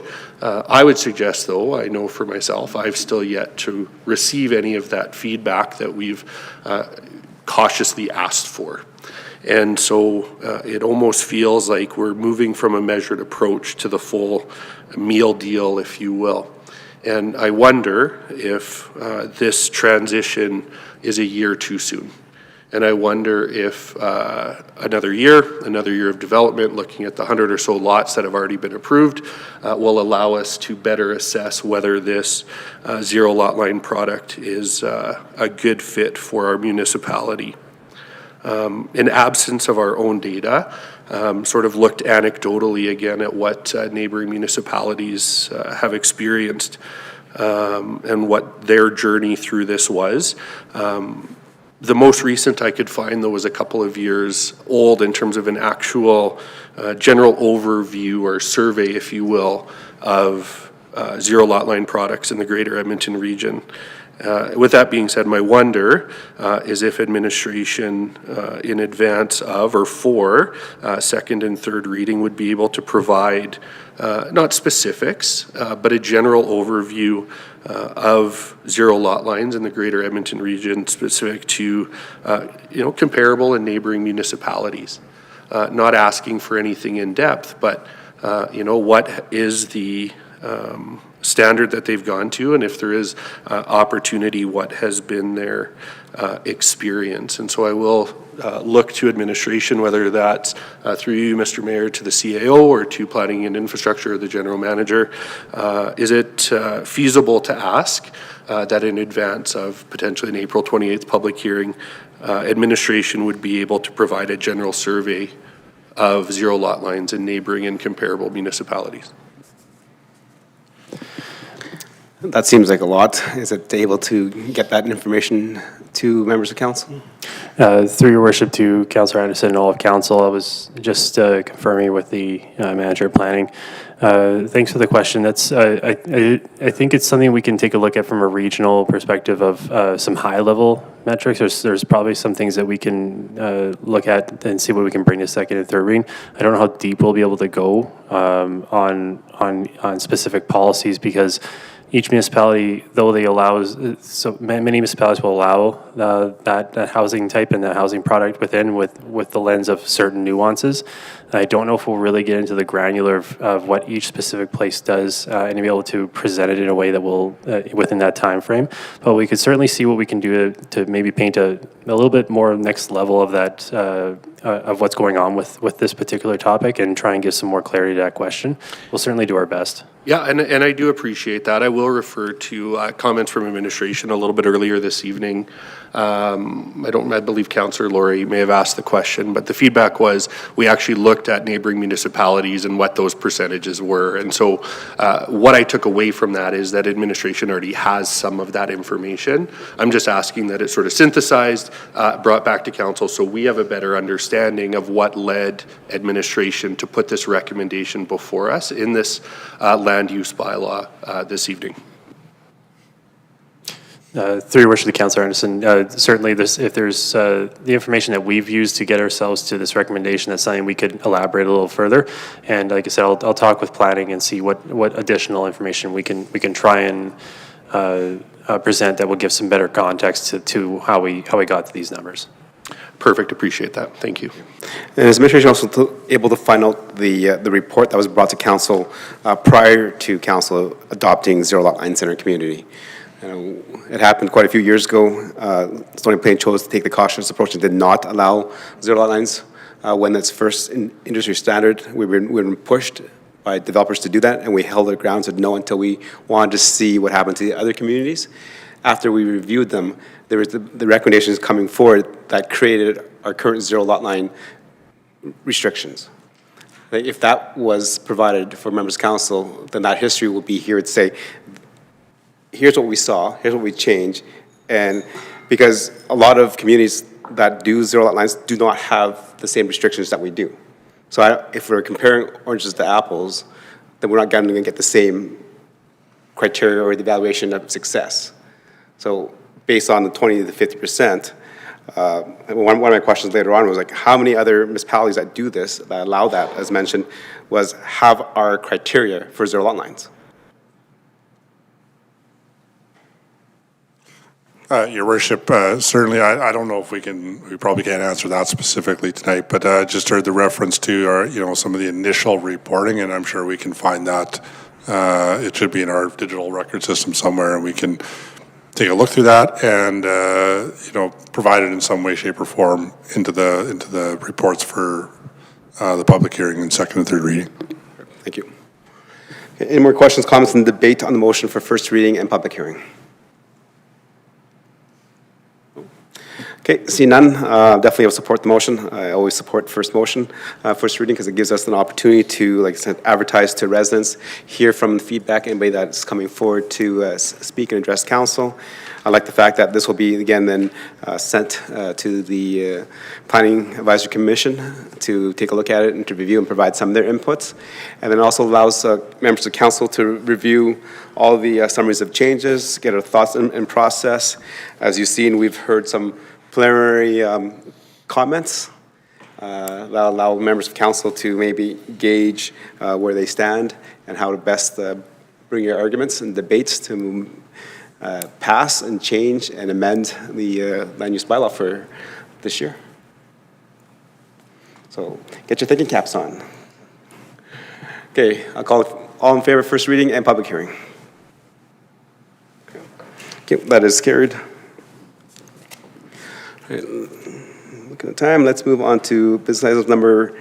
Number 9 is business items, so 9.1, we have one tonight, and this is the Town Significant Name Registry Edition.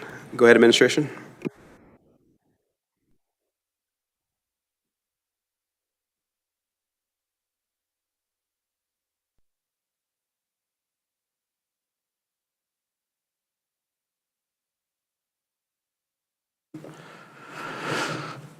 Good evening, Council. So we have the significant name registry, the addition of Gerard or Jerry Lavaseur.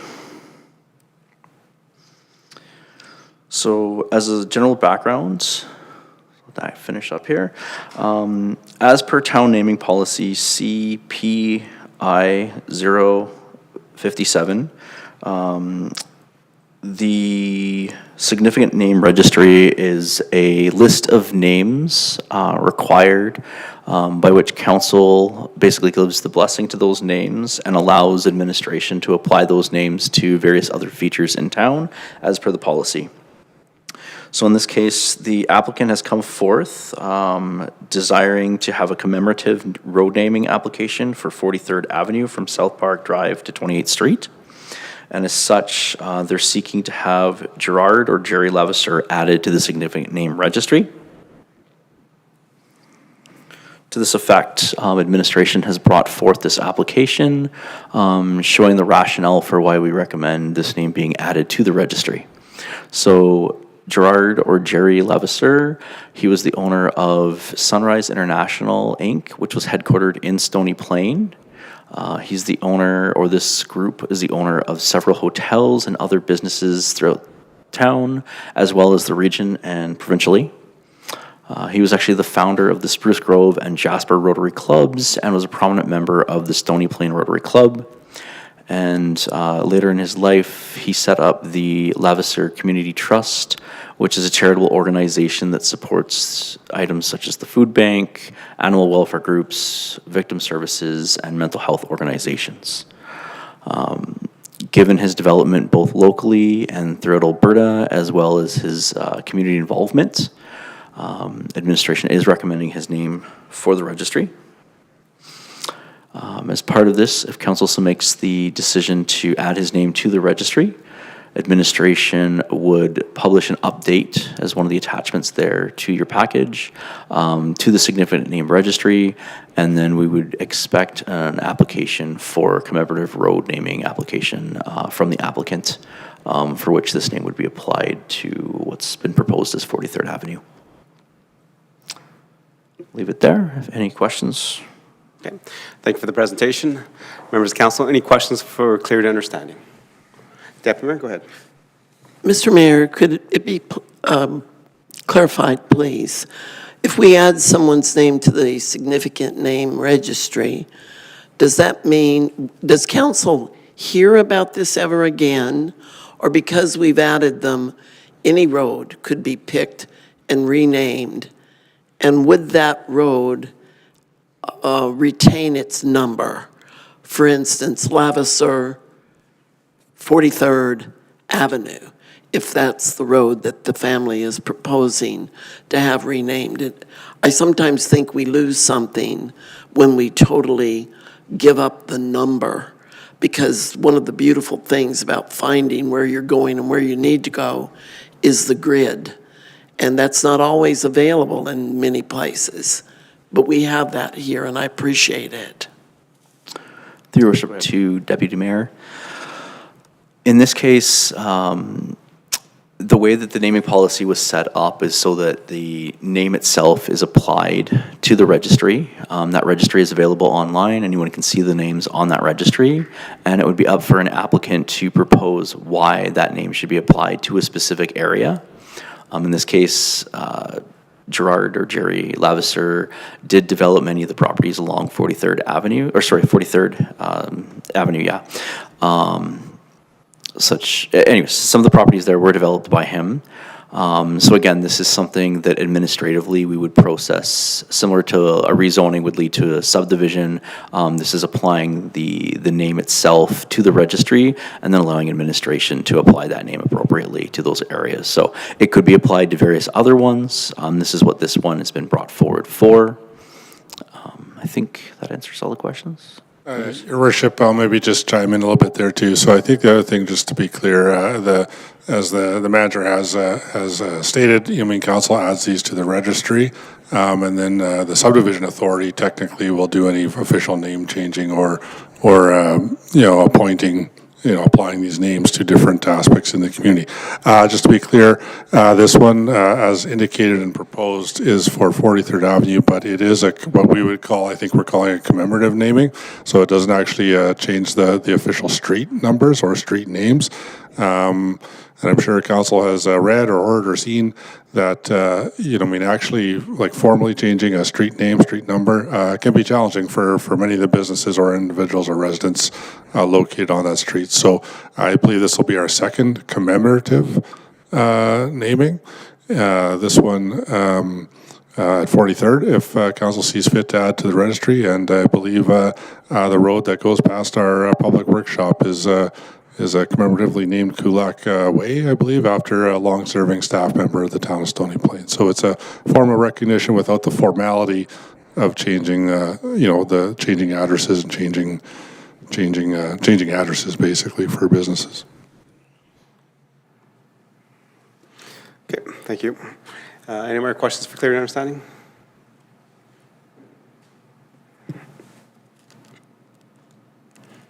Okay, thank you. And go to Councilor Loynes for the motion, please. That town council approve the addition of Jerry Lavaseur to the significant name registry. Okay. Any questions, comments, and debate on the motion? Councilor Anderson, go ahead. Thank you, Mr. Mayor. I will support the motion that's before council.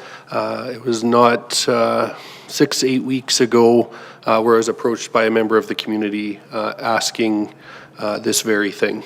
And so whether it was that individual not related to the family, a friend of the family, that put that forward to the family themselves, I'm not sure. But certainly, when we look at our significant names registry and the contributions of many of the names that are on there, it speaks to significant contributions in business. And Mr. Lavasseur certainly contributed in a significant way to business in Stony Plain. I believe at one point had upwards of 500 staff, certainly not all here locally, but his headquarters were here. And this was where his entrepreneurial spirit sort of took flight. I believe he started in a neighboring municipality, if I'm not mistaken, Devon, with some small initiatives as a young adult. But certainly the bulk of his contribution to our community, our province, stemmed right from here at home in Stony Plain. And so with that being said, and the support of individuals in the community who have also brought this forward. Another individual contacted me today just to say they were in support of this. I will bring that forward to council and we'll support the motion before us this evening. Thank you. Councilor Anderson, any more questions, comments, and debate on the motion? Okay. I just have, in terms of adding this to the significant naming registry, I don't have a problem with that. I think it's a great addition. My question is why commemorative naming and not actual street naming? I think I heard what Councillor Hanser said, Deputy Mayor, but we have entire subdivisions that do not have a number, right? Like we have Oway Drive, Campbell Drive, Glory Hills Road, Golden Spike Road, Garden Valley Road, Caldwell Road, Crescent, like McNabb Crescent. They're not numbers. So, and I think with the significant contributions that the Lavasseur family has made, why would we not consider actually naming that section of 43rd Avenue permanently? Through your worship to all of council, as mentioned by the town manager, there is actually a significant cost to changing the name of a road. All of the addresses for all the businesses and residents along there do need to be updated and changed. I do not have a number necessarily for that, but I have heard that it's quite a substantial change in terms of that. Again, this is one where the commemorative name will stay there, similar to White Ave in Edmonton. It's 82nd Avenue. Most people call it White Ave. So again, it can be adopted by the community as the name of that road based upon the signage that would be placed upon there in terms of any of the street signage. But again, there is a substantial cost related to changing the addressing to all those properties that do bound onto 43rd Avenue. Thank you. Any more questions, comments, and debate on the motion? Councilor Laurie? Thank you, Your Worship. And just a further follow-up to your question there's recent examples of this in St. Albert with the renaming of Grandin, and there is many complications in respect to renaming existing roadways. So I think our administration's got a good approach where if it's an existing roadway that is requested, we do an honorary name. If it's on the significant names registry and we're looking at a new road, then we have an opportunity to start it with that name. We don't have to worry about it in the future. Thank you. Any more questions, comments, and debate?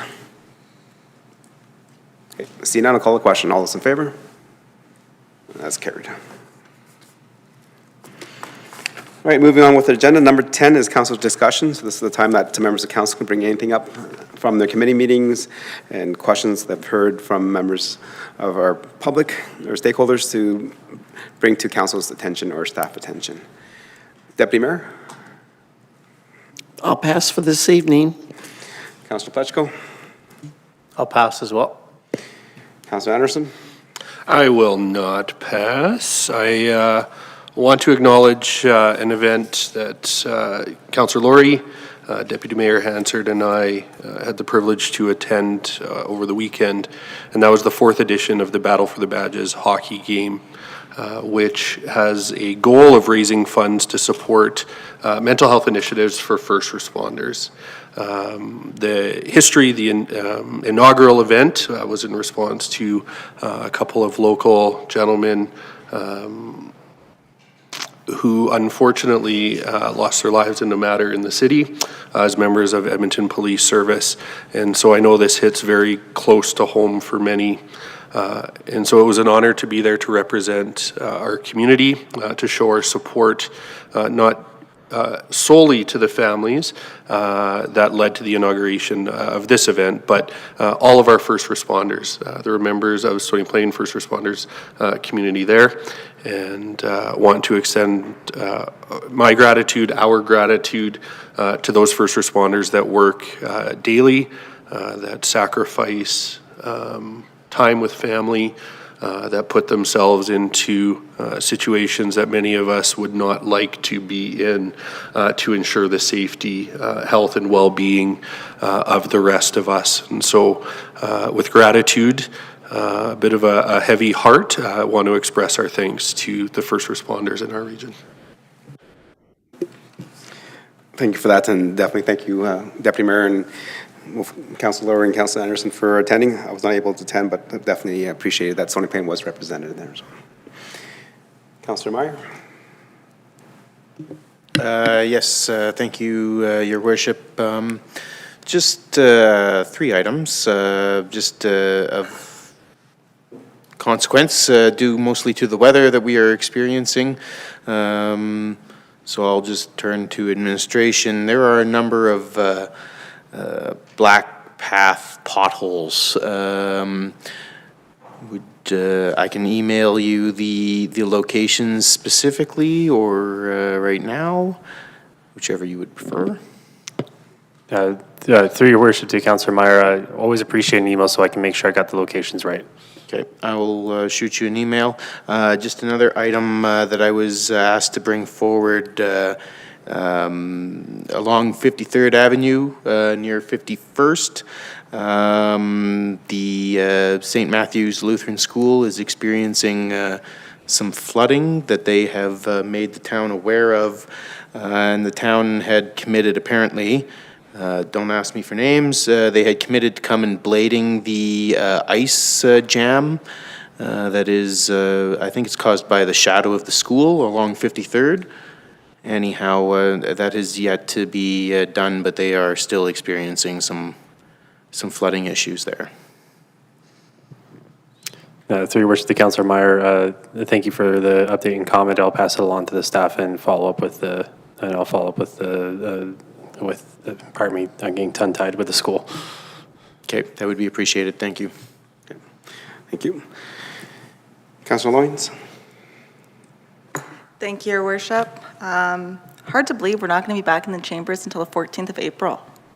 So for me, I just wanted to mention that April 2nd is Autism Awareness Day. Autism affects 1 in 59 children, as well as it is the Crafters to the Rafters on April 5th and 6th at Heritage Park. And that is all. Thank you. Councilor Lowery? Nothing this evening, thank you. Okay. Thank you. And definitely, for those that are not aware, we do have a federal election going on. That was announced yesterday.